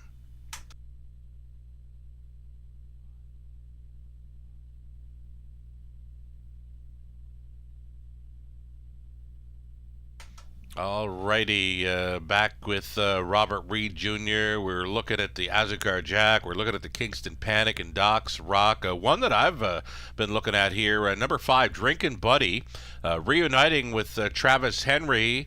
Third best finisher to Azucar Jack and Doc's Rock. That was after he put together a few wins at a lower level. Drinkin' Buddy. Travis Henry, we saw what Travis could do with a Heather Pickett horseback with Just Ask Joe in race number 6. Drinkin' Buddy reuniting, 8-1 value player. Yeah, he's one that was in fantastic form, right? I mean, Right. He was winning, and he would have strung together even more victories if not for making a few miscues. I mean, I think he's kind of a fringe player tonight, Sugar, but I mean, I thought he raced okay last time, and I think this is just kind of a pound-for-pound tougher group once again. So I think a smaller share tonight, but he's kind of progressed into a nice little racehorse. It would have to set up for him, I would think. I'm not sure if anything can go with Azucar Jack off the car as far as speed goes, but if anybody wants to tussle with him, it could set it up for a closer. It might, yeah. I think Kingston Panic's going to be coming from off the pace, Yeah. And I think the one that's going to blast out of there is likely going to be Doc's Rock to try to plug up that 2-hole behind Azucar Jack. So Right should be on. interesting. Okay, gates moving for race number 8 of 11. Late pick 4, well supported thus far. There is still time if you want to hop on board. The favorite continues to be number 4, Azucar Jack. Late pick 4, still time. In behind, Doc's Rock, William Ross, Fiscal Policy, Azucar Jackson the center, then the Drinkin' Buddy, Kingston Panic, High Net on the outside. He's touring in the back tier spot. A 16th out. Here they come. Opening leg. Late pick 4. London starts now. They're off. Azucar Jack off the car, quickly crossed right on over to grab early control. Azucar Jack is on the lead. He has set the table early in this one. Doc's Rock got away for the two-hole ride, traveling from the back tier spot to be third. He's touring. Longest shot on the board, sitting top three positioning up and towards the opening quarter-mile marker. William Ross, tight lines there in fourth. Fifth best away for Fiscal Policy. Then we've got the closers, Kingston Panic. That ahead of Drinkin' Buddy. And the earliest trailer was Hydat. By the quarter, zipped along in 28-1. For 1 to 5 shot, Azucar Jack. He'll try for the second quarter breather now. Doc's Rock right there on the Borth helmet in second. He's touring at the biggest of numbers, sitting third. Underway at a fourth. There goes William Ross. Possibly a toe up for Fiscal Policy, who's trying to catch up to the cover. Setting it up third over the Invader, Kingston Panic. Staying in was Drinkin' Buddy and a gapped off trailer for Hydat.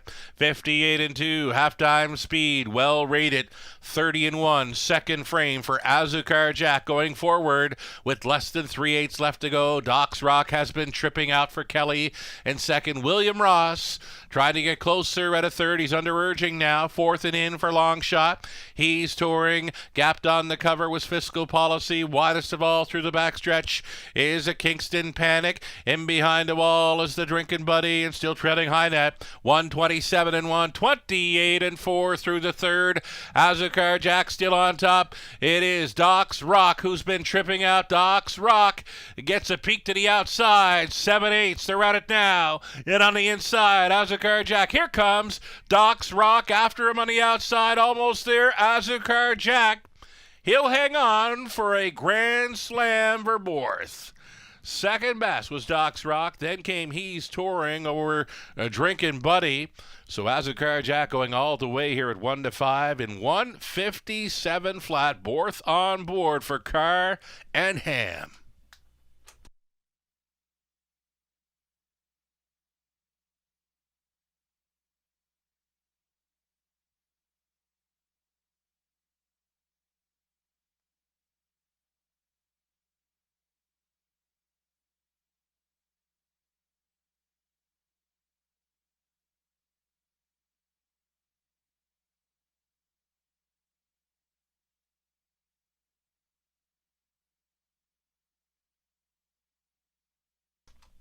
Number 4, Azucar Jack, all the way there for Borth. His fourth driving win on the night. He's not done yet.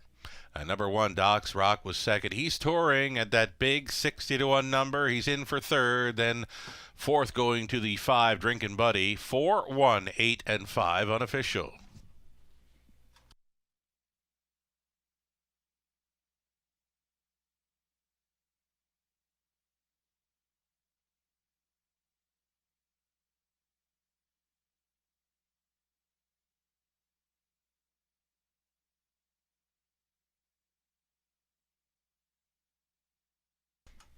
Fourth trip to Victory Lane tonight for driver Tyler Borth. Here he is with Azucar Jack, a 5-year-old Big Ellet son of Warrawee Needy from the Kettle B mare, Azucar Amelia. Proudly owned and bred by Joe Carr of London, sharing ownership with Tom Ham. Tom does the training again. It's Tyler Borth for the fourth driving win on the night, going all the way with Azucar Jack. 157 flat. Congratulations.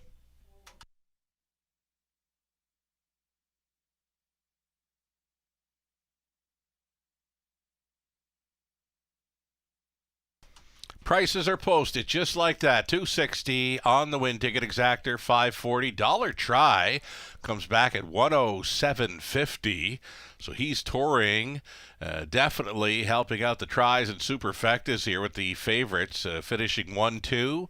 That try for $1, $107.50. How about the super for $1? $363.35. 20 center coming back at $72.67. And just like that, we're not going to waste any time. We're going to go on to race 9 in about 5 minutes. Exactor, try, super, pick 3 opportunity next. Field of 8 on the pace, coming your way in about 5 minutes for the 9th.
Continuing to roll right along here, only 3 minutes. 3 minutes wagering time. The upcoming ninth, eighth race official rundown. Doc's Rock was second.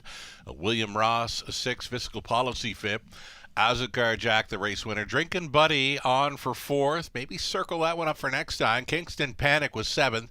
On at eighth. He's touring third at 60-1. He for sure inflated those tries and superfecta payouts in race 8. Todderborth, fourth driving win on the night. As mentioned, not done yet. He's listed in every race tonight. Ninth up and coming, Exacta Try Super. It's a pick 3 play. Opening at 1-5. The Woodbine Mohawk Park Shipper. Number 2, Royal Regatta, goes out for trainer Brett Lester. Colin Kelly on board, takes the heaviest of action here in the early going. 2 minutes to post time. Race 9 is next.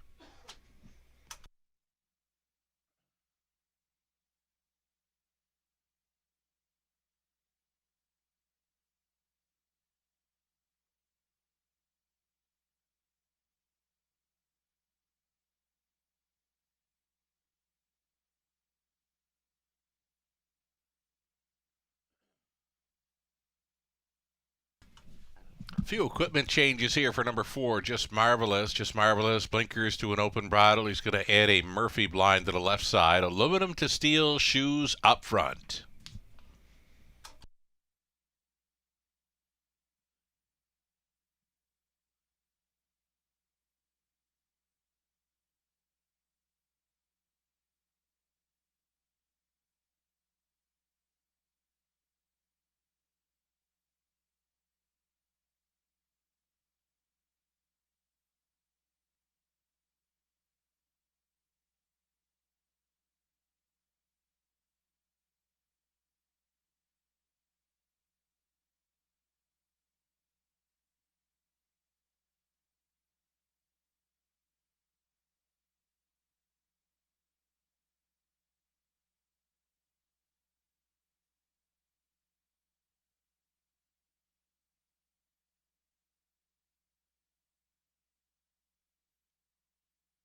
Look at some of the selections here for race number 9. I went to 3, Living Large. I've been very high in his form of late. Robert Reed Jr. going to 6. He's a handyman on the class drop. Lucerella is on to the 2. Royal Regatta shipping in from Woodbine Mohawk Park. Nathan and Gislan going to the 1. Maximus Power.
Here we go. Starters on post parade for race number 9 of 11. This one starting up a pick 3 opportunity. Number 1, Maximus Power. Todderborth listed tonight for Martin Kipfer, the trainer. Cassidy Schneider. Number 2, Royal Regatta. Eric Rosine owning. It's Brett Lester training. Colin Kelly up. Garrett Rooney driving 3, living large for owner-trainer George Robinson. Herbert Swinho owning. It's Mike Rogers training 4, Just Marvelous, Daryl Thiessen. The 5, Mr. Rebely, owned by Michael Stamp, Janet Larco, Michael Train, Scott Ray. Current favorite, the class dropper, number 6, He's a Handyman. A Mark Horner owning. It's Mike Horner training and driving. 7 outside for YS Delight. Paul McKenzie, pilots for owner-trainer Gary MacDonald.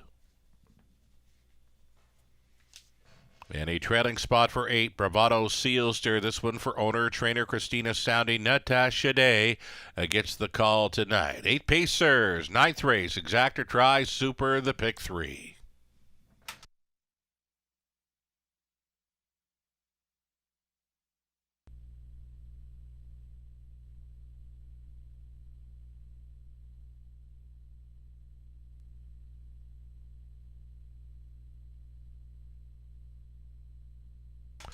Here we are looking at number 6. He's a Handyman. Just a nice and easy, relaxed score down here as we update the pick 5 money. $22,000 plus in the pick 5. $2,854 still in play following the victory by Azu Carr.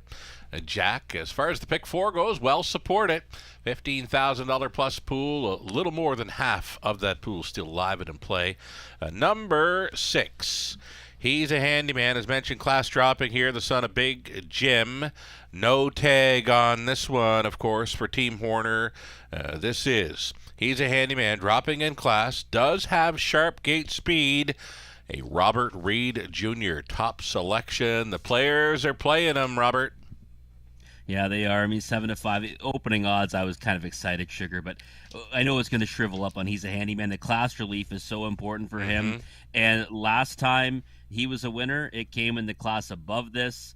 He blasted off from the same post he has tonight, got in the 2-hole, and then went right on by on the final turn and won pretty easy at 5-1. Since then, I mean, how about that second to Pembroke Legacy and owners of 5,000 last 3? That would look pretty good against this group. But he took support to 6-5 on that occasion. So I think that, coming into this, on a regular rotation, he's the horse to beat. I mean, you can't buy him for $12,000, and he can race from anywhere. Yeah, he can go to the front. He can race off the back. He can race off the helmet. He's got 3 post 6 in a row. Not sure that I like that, but I do love his chances tonight. Here's the thing. There's a few others in here that do have the gate speed. I mean, Maximus Power, Rail Advantage. Last time he headed, he had broken equipment to start. Still managed a front-end mission in there. A Royal Regatta shipping in. Living Large happened to make front last time out. Mr. Rebely, gate speed there. This first turn could get kind of tricky for some. 7-5.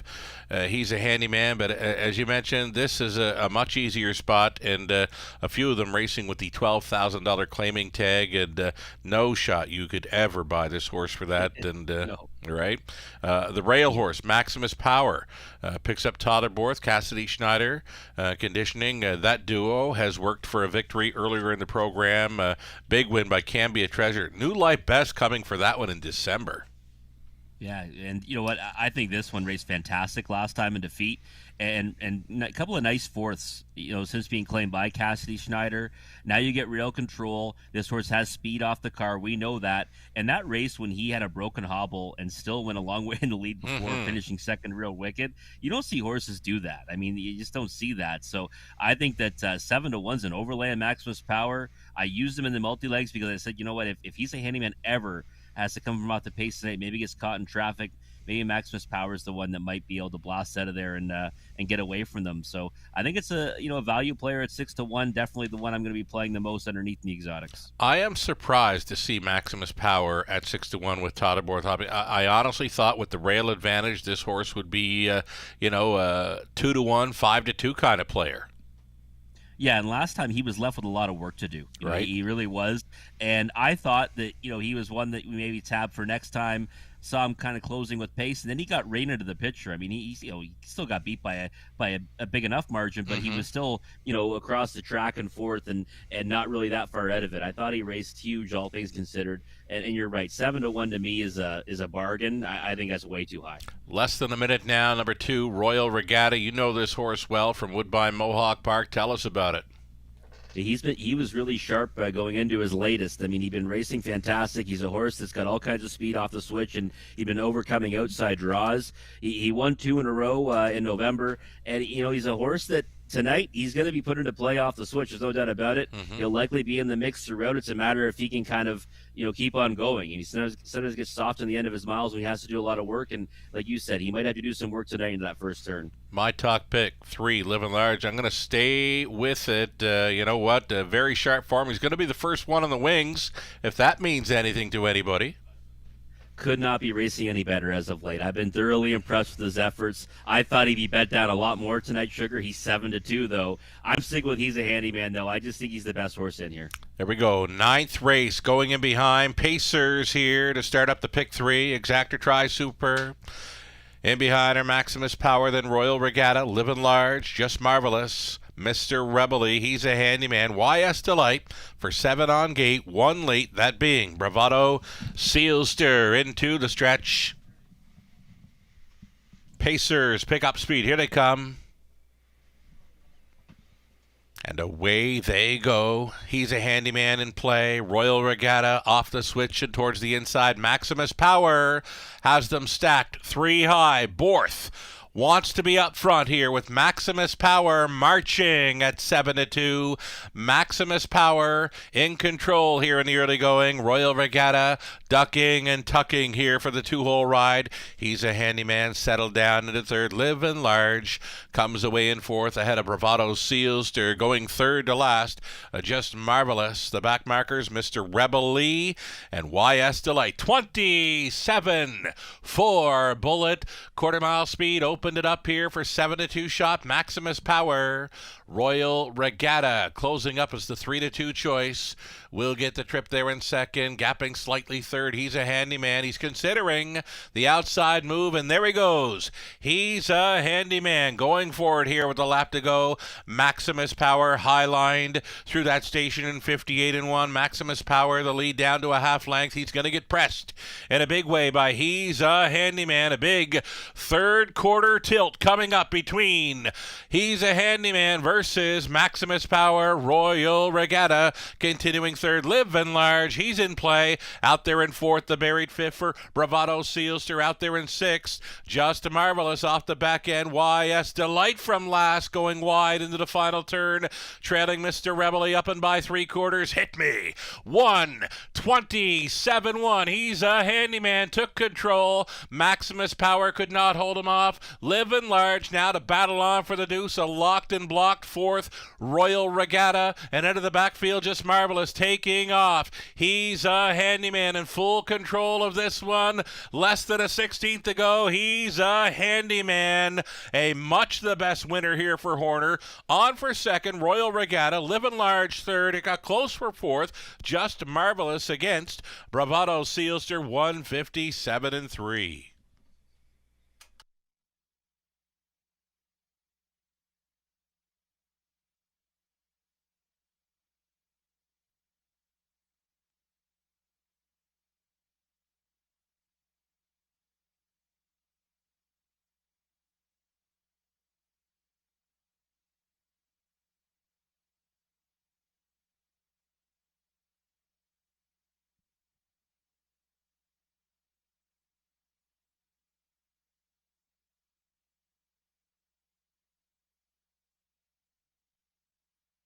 Number 6, He's a Handyman, much the best here for Horner, winning over 2, Royal Regatta.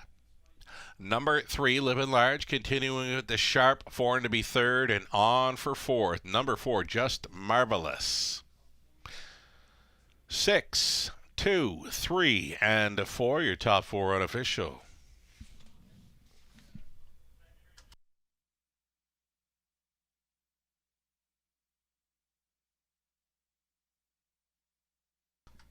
For a winner's circle photo, He's a Handyman. 6-year-old Big Eldest Son of Big Jim out of Cassidy, Sealster by Cam Luck. All by Mark Horner of St. Mary's. Mike Horner training and driving this one to his 26th career victory. That is 6 on the season. He's a handyman. Stops the clock in 1:57 and 3. Congratulations.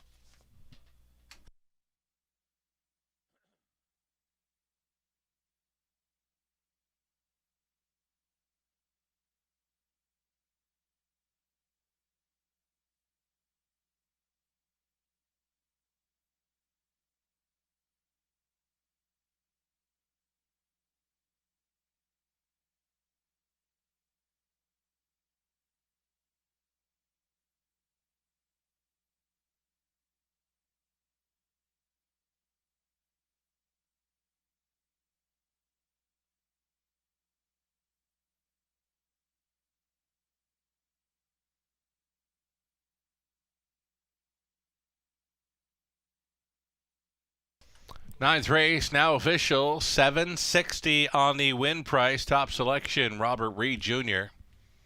Exactor worth $18.30. Dollar try, $26.85. Super for a buck, $211.55. That 20 center came back at $42.31. Race number 10 of 11 up next. Lauren House going to be driving the 8 spare time Surg now. Put Lauren House on 8. 8 Pacers, Exactor try, Super, the late double coming your way in about 6 minutes.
Race number 9, it is official. Maximus Power 7, Royal Regatta 2nd, Living Large 3rd, Just Marvelous 4th, Mr. Rebel 6.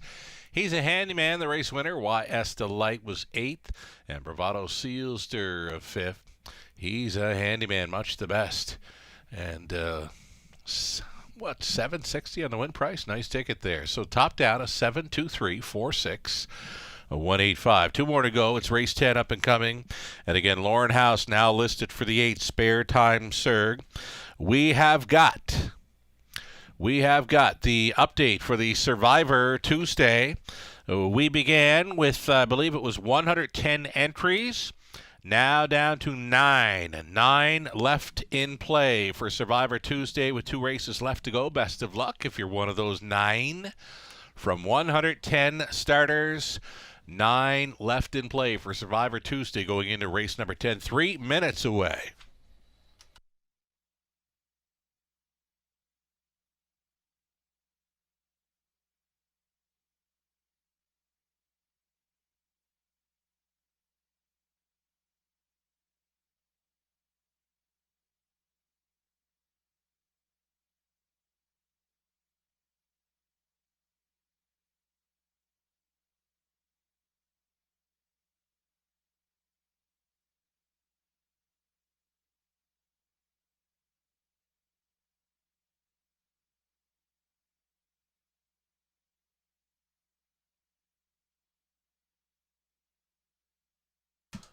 Five money updates for the pick 5 and pick 4. Here we go. Let's say just shy $23,000 in the pick 5 pool. Just 656 still in play.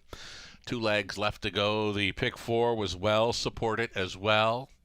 A $15,000 plus pool, and it's $1,630 still live and in play. Well supported all night long. Couldn't do it without the players. Thanks so much for playing tonight and always. We are back in action this coming Friday evening. It's the 5:50 start time for 10 races. And then we're going to break for Christmas, right? Boxing Day would be our next card of live racing following the Friday card. So Friday evening, 5:50.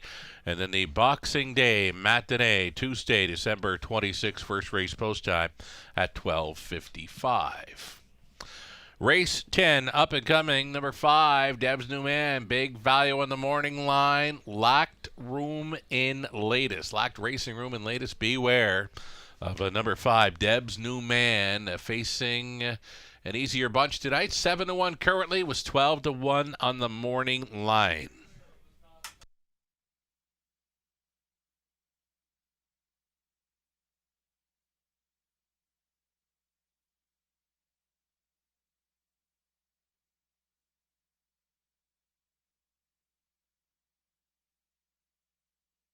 Getting a look at some of the selections here. Myself, Lou, Nathan, went after the 3, Brooke, Dale, Seb, Ghislaine Paquette, a friend of the show. Number 4, Dark Moves for Ghislaine. Robert Reed Jr. did back the Deb's New Man at a post 5, 7-1 currently.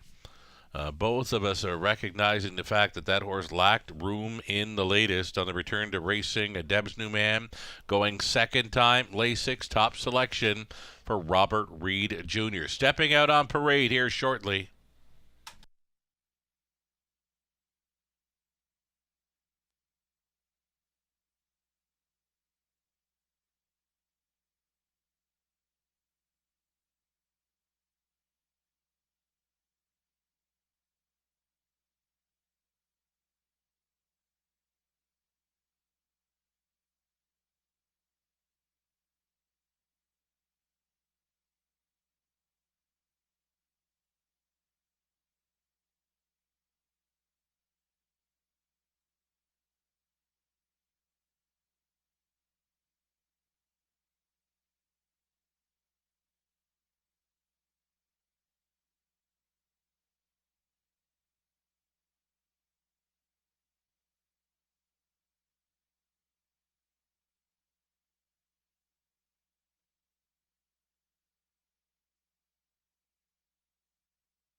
Starters on parade here. Race number 10. Group of $8,000 claimers on the pace. Exactor tries. Super late double starting up. Number 1, I Love What I Do. It's going to be Tyler Borth listed for the Yakes. Chris Owning, John Trains.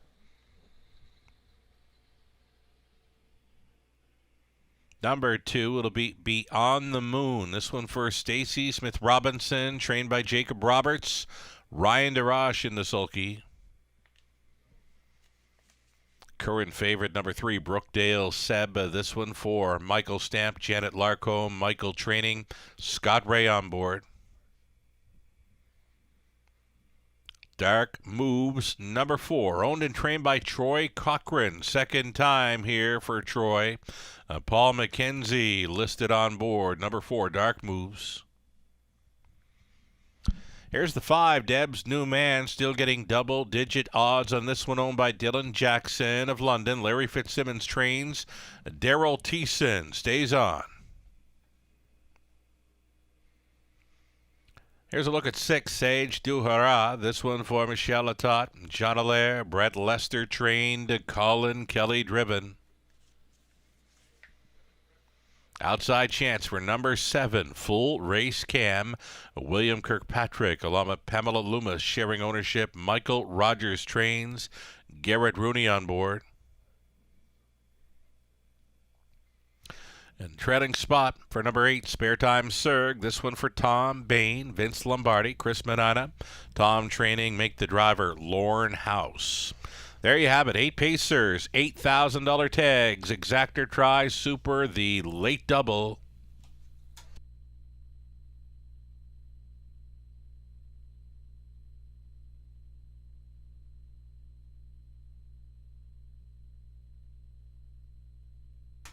Here we are looking at the 5, Deb's New Man top selection here for Robert Reed Jr. And I'm just going to go back to my selections. I've got this one pegged as a top 3 player. Got him pegged to finish 3rd in here, Robert. But you know what? It was pretty good value on the morning line. Kind of living up to it right now as well. 9-1 with not a whole lot of room to race in the latest.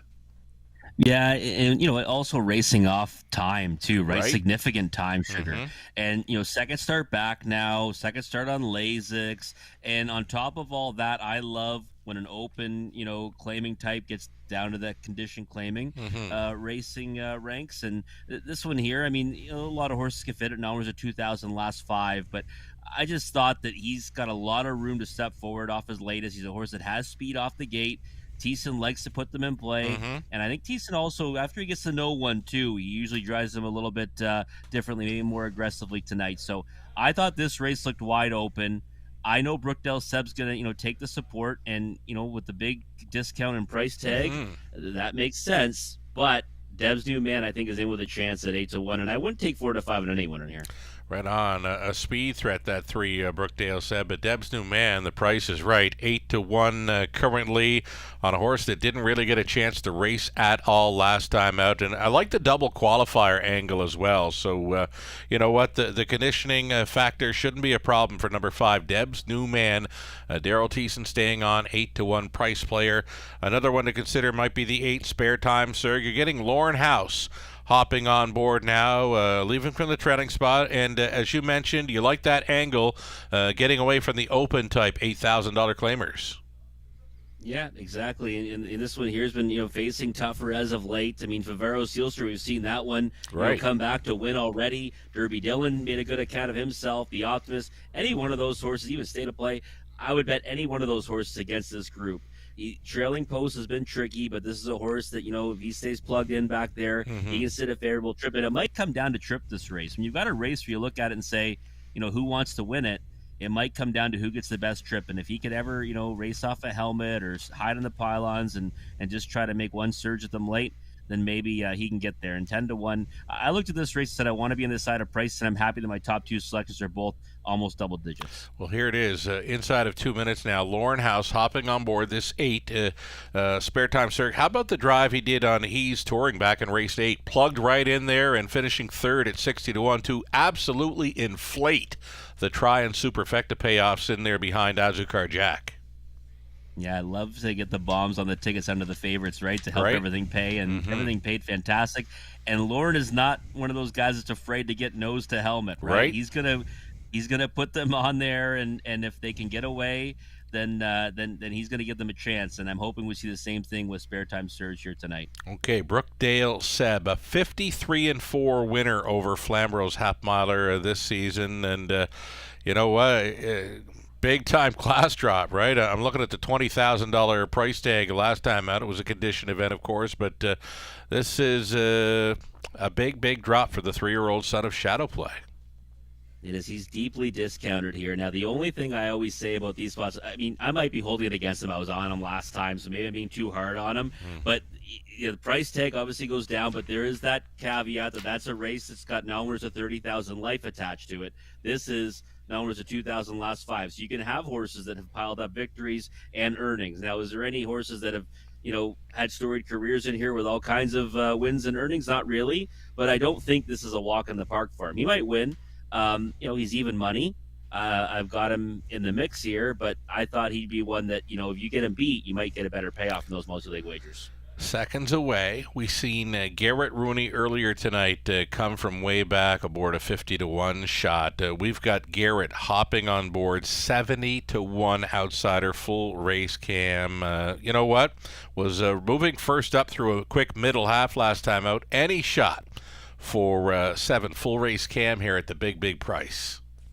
Well, maybe he goes back to being the upset specialist, and in a race where you think it's wide open, why not bet a horse at 70-1 and just take a flyer? We've been saying it for a while now. Race 10, wide open, still time here. They're moving in behind. I Love What I Do in the Rail, Beyond the Moon, Brookdale Seb, Dark Moves, then Deb's Newman, the Sage Du Hurrah, outside looking in, full race cam, back tearing it, Spare Time Surg, a 16th out, here they come. And away they go.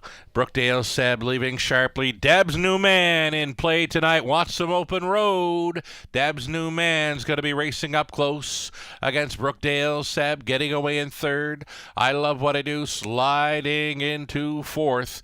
Dark Moves to the backside run, going quickly up to the quarter-mile marker. Brookdale Seb, 3-year-old son of Shadow Play, tries for the drop end pop tonight, and at 16-1, Deb's New Man set up for that 2-hole ride. It's a gap of 3 to I Love What I Do, chased up into third, 4th best away for Dark Moves, followed up a quarter of 28-4, 5th and in, bending through turn number 2. That is Beyond the Moon.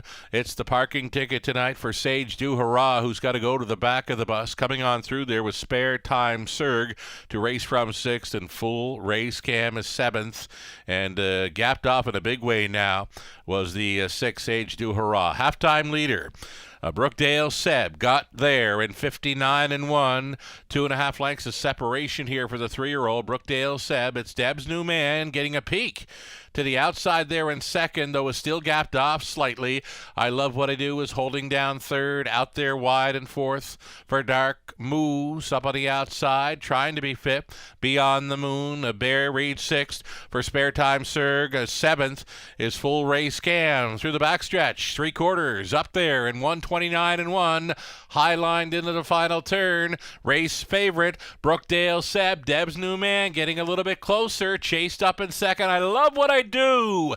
Right line to the third for Borth. That's his drive for 5 and gaining on the front 2. It's an 8th left to go. Ray on the inside. Brookdale Seb. Thiessen in between horses. Deb's New Man. Wide side. Borth. I Love What I Do. Punching on through. House with Spare Time Surg. Who's got it? Brookdale Seb. All the way for the Razor. Spare Time Surg was second best in 2 minutes, 2/5.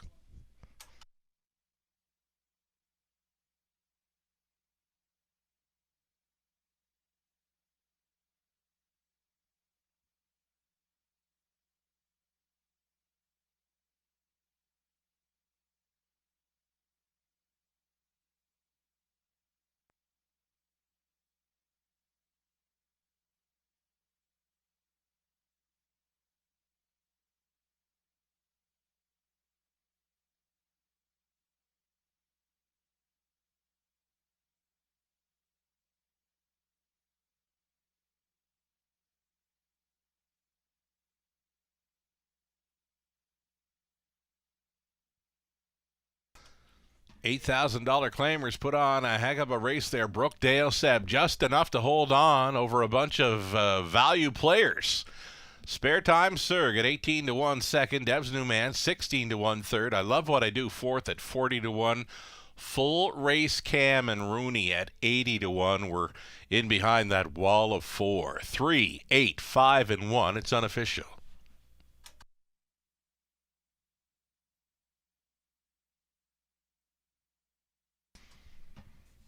Brookdale Seb coming back, 3-year-old son of Shadow Play from the Dragon Again mare, Do It Again.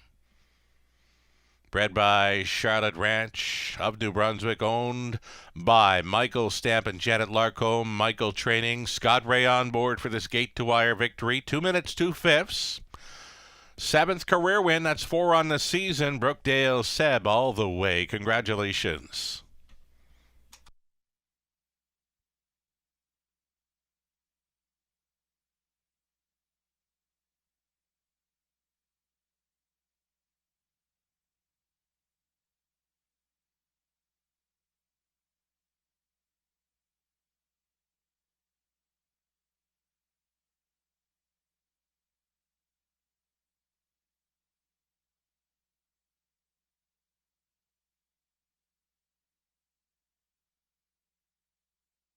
Going official here in race 10, $3 even for Brookdale Seb. Exactor, $35.70. Dollar Try, $78.65. Super for $1, $577.95. Your 20 center, it's worth a $115.59. 11th and final up next, Trotters for the High Five finale. No changes there. We'll get to it in about 8 minutes.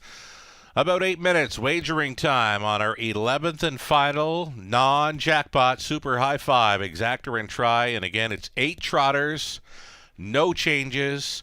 Best of luck.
Race 10, official order of finish. I Love What I Do was fourth. Beyond the Moon, 7. Brookdale Seb, the race winner. Dark Move, 6. Deb's New Man, 3rd. Sage Duhara, 8. Full Race Cam, 5th. Spare Time Surg was 2nd best. Good horse race there in the 10th. We've got our 11th and final up and coming. Trotters to complete the card. Exactor Try, Win Play Show. Non-jackpot, super high five action here. Trotters, 8 of them, no changes, 5 minutes away. On display, the double, pick 3, pick 4, and pick 5 will pays. Best of luck on completing things here in race 11.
Two minutes away from race number 11, the high five finale. Getting a look at some high five ideas here as far as race selections go. Myself and Lou Sorella are pairing up for the 5. Oki Healy, Scott Ray. Looking to go back-to-back here to end this Tuesday evening program. Scott Ray set sail with Brookdale Seb to go all the way in race number 10. So for me, Oki, Healy, and Ray. Lou Sorella on board as well. Robert Reed Jr., Nathan Bain, Gislan Paquette went outside to Playful Elegance. 5-2 player here for Tyler Borth, who's listed. Morning line fave in this is number 6, Dusty Lane Thunder. Right now, a big price of 18-1. In this 11th race, number 7, Playful Elegance, a solid third in 2 minutes 1/5. A few weeks back, Borth goes back on board tonight. 3-1 currently for 7. That is Playful Elegance, a likely player for this high five finale. Again, the non-jackpot.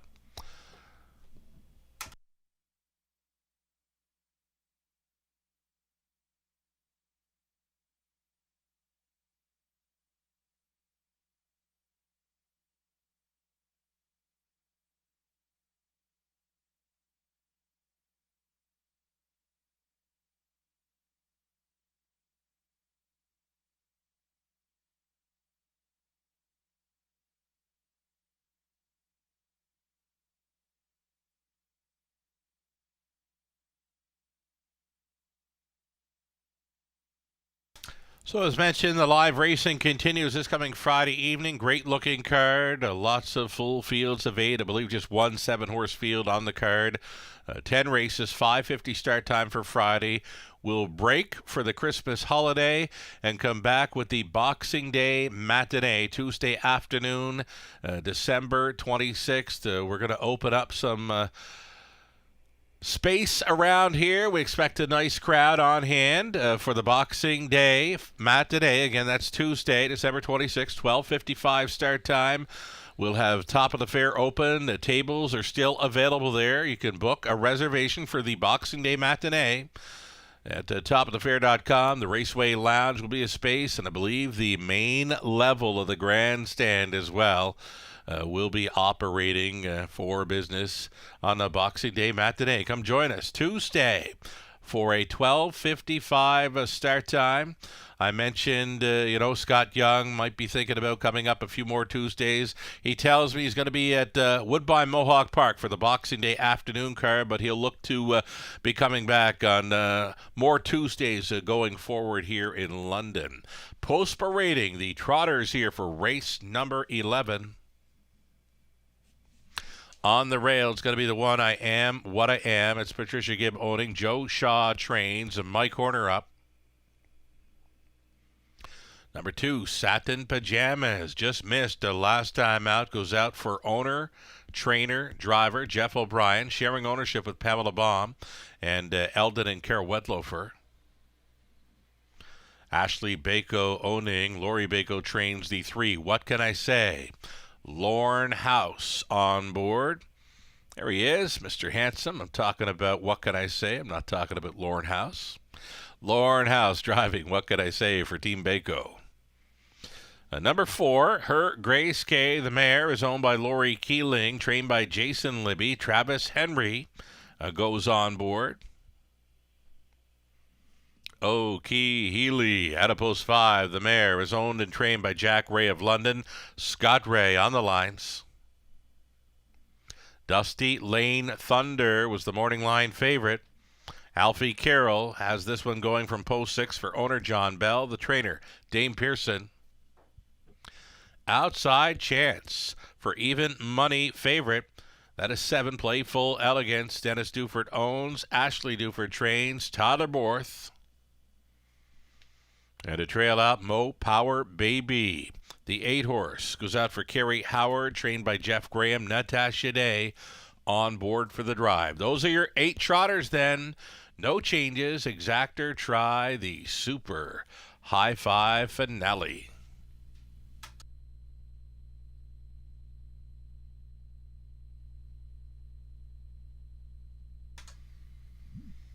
There we go, Robert, with the finale. And, I like to see this from drivers, kind of rolling, playful elegance here. Borth opening up those lungs, getting the big mare breathing here, and maybe getting set for a big trip in the finale. Yeah, I think that she is set for a big trip, and I'd be shocked if we don't see her try to fly off the gate from post 7. And I love her pre-race appearance right now, Sugar. And This is a drop down in class for her too, right? So there's a lot of things to like about her tonight. The 10-1 morning line was very appealing. What's not appealing right now is the even money we're seeing on the board. Did not expect even money right now, especially from that outside gate, but she is reuniting here with Tyler Borth, who did clock up a mile with her in 2 minutes 1/5 back in December 5th. But the outside Chance to overcome, but at odds on, that's not much of a price for a horse that's on the outside looking in. Number 7, Playful Elegance, taking final race support here. Another one for you, Robert, is the 6, Dusty Lane Thunder, as mentioned, a morning line favorite. Alfie Carroll goes on board. This one was closing up sharply, and that was after missing about a month of racing action. So a pretty strong third in the latest. Yeah, and she'd be a fantastic result in the pick 5. $156 for 20 cents in the pick 5. So wow. That's pretty nice return on that one if she can get down. And I thought the last effort was a good one. I watched it several times because I've always been a fan of this horse. Right. And she got away 5th off the gate and kind of just, improved position, and then just finished kind of a nondescript 3rd to Cloud9 Hanover and Satin Pajamas. But she hadn't raced in nearly a month. And I've seen some big efforts from this horse, Mm-hmm. ones that would certainly put her right in the mix with this group. She's got some early foot off the switch. She can also race some off the pace. I'm not sure why she's 16-1 Sugar. I think that's a massive overlay. We'll have to call her the dark one in this one right now because she shouldn't be 17-1. I don't know if she should be the favorite, but you know what? Should be in the mix, should be in the hunt in this high five play. Number 6, Dusty Lane Thunder. Number 3, what can I say? I did catch the score down and looked all right. What can I say? The 12-year-old stallion son of Muscle Mass. I would love to see this horse here on New Year's Eve for some Old Lang Syne action. Yeah, and Lauren's a good-looking fellow as well, right? We can say that. Yeah. I mean, Mr. Handsome, right? He's a good-looking fellow. Sure. So they're a good pair, Lauren House, and what can I say? And thumbs up from Lauren. Yeah. And he, this is a good spot for him. It really is, because trailing post last time, I just can remember some really nice efforts from this horse when he gets sent down the road. You know, yeah. and that's Oh, why yeah. I like to hear he had a nice score down. And post 7-3 back, gets away in the 2-hole 75-1. River's Dream was much the best on that occasion. Trailing post last time, I thought it was a real good effort at 33-1 to be third to Junior. So this is now kind of an opportunistic spot for what can I say, right? Mm-hmm. Nose back on gate, post 3, should be all systems go. Here's the thing. This horse has always done his best work on the lead. You know what? He hasn't been on front for a long, long time. If this horse gets out there in the lead, he could be tough to track down. Right now, the price is so right at 8-1. I never dreamed he'd be 8-1. Oh. I honestly thought he might get bet down to favoritism because Right. of the situation. Right. But right now we're seeing Playful Elegance kind of, take that support with Worth in the bike. But yeah, 8-1. I mean, that's a big number on a horse that by all rights this looks like the spot. I'm loving it. 8-1 for 3. What can I say? The 4, Her Grace K, a player. Travis Henry on board, 4-1. Yeah, I think she can certainly do some damage in here. She's been versatile and 2 back, went to the front, kind of was freewheeling on the lead before finishing 4th, and I just think that she should be in the mix throughout. And 4-1's a little bit short in my opinion. I think there's better value out there, but I wouldn't be surprised if she won. Final thoughts. My top selection, 5, O'Kee Healy, the Razor to come right back. She's a horse that's kind of been polarizing for me as of late. Was a nice winner at Leamington back in October, but I wasn't all that impressed with her latest replay. I don't know. I think that 5-2 might be a tad short on her, but I mean, she's got credentials, right? High percentage winner, and this is not the worst spot for her. 4-1 on What Can I Say, or 9-1 on Dusty Lane Thunder. Who do you got, Robert? Dusty Lane Thunder's a big result for me in the multis, but I guess, you know what? Yeah, 10-1 Dusty Lane Thunder, got to do it. Robert Reed Jr., thanks so much for joining us tonight. You're skipping Boxing Day here, but enjoy your time with family, and Merry Christmas, Happy New Year. Fabulous job tonight, as always, Robert. You as well, sir. Merry Christmas to everyone. Happy New Year to everyone. Can't wait to be back on the broadcast. Here we go. It's the 11th and final in London. Group of trotters, 7 on gate, 1 late for this non-jackpot high five finale. Top of the stretch. Picking up speed, here they come. A breaker in the backfield. The 8, Mo Power Baby, has jumped it off. Here they come, and there they go. In the center, Her Grace K came out first.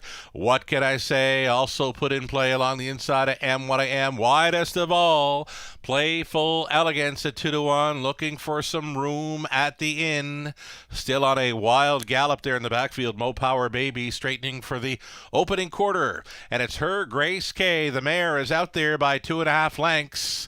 This is Her Grace K at 4-1, fronting second best, the longest shot on the board. I Am What I Am is in for the 2-hole ride for Horner, 28-2.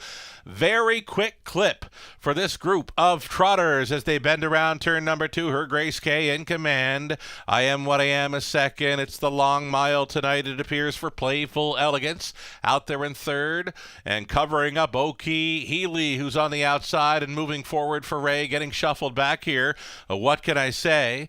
Out into the flow, Dusty Lane Thunder, and then moving into 6, Sata Pajamas. Something amiss maybe tonight with What Can I Say, who's dropping off them there in 7th, and still on the gallop, Mo Power Baby, the half clocked up in a minute, flat, and still going forward, Her Grace K with 3/8 left to go, living on the outside, Playful Elegance, still with them in third is the Extreme Long Shot. I Am What I Am. Out there in fourth, Oki Healy measuring up the front three.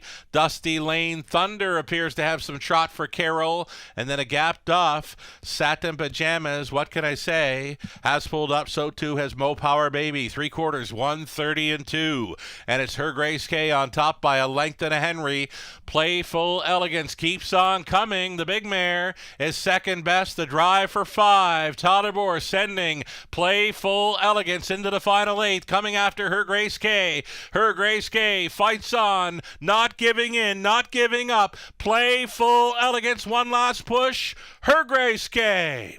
Playful Elegance second, holding third. It appeared to be I Am What I Am.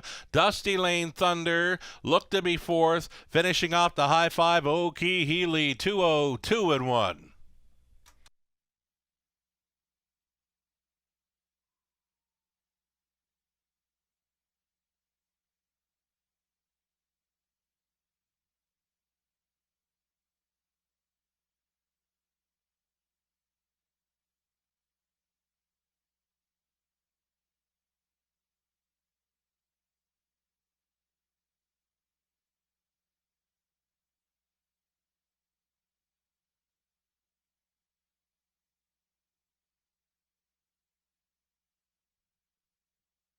Number 4, Her Grace K, going all the way here at 4-1. 4, 7, 1, 6, and 5. Your top 5 for the high five. Winning combination is 4, 7, 1, 6, 5 unofficial.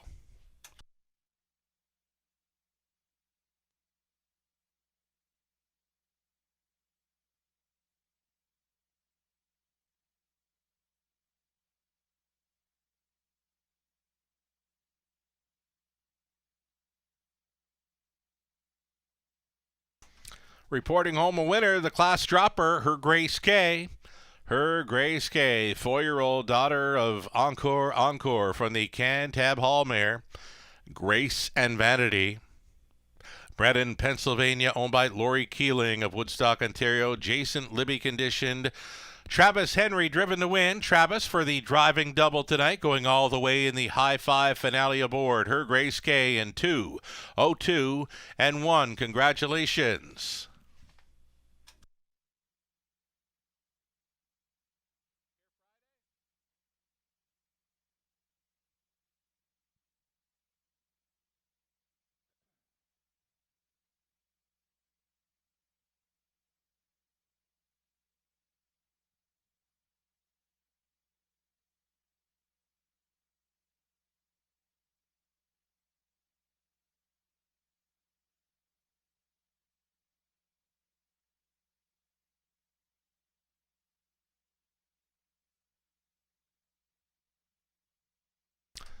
Race 11, going official.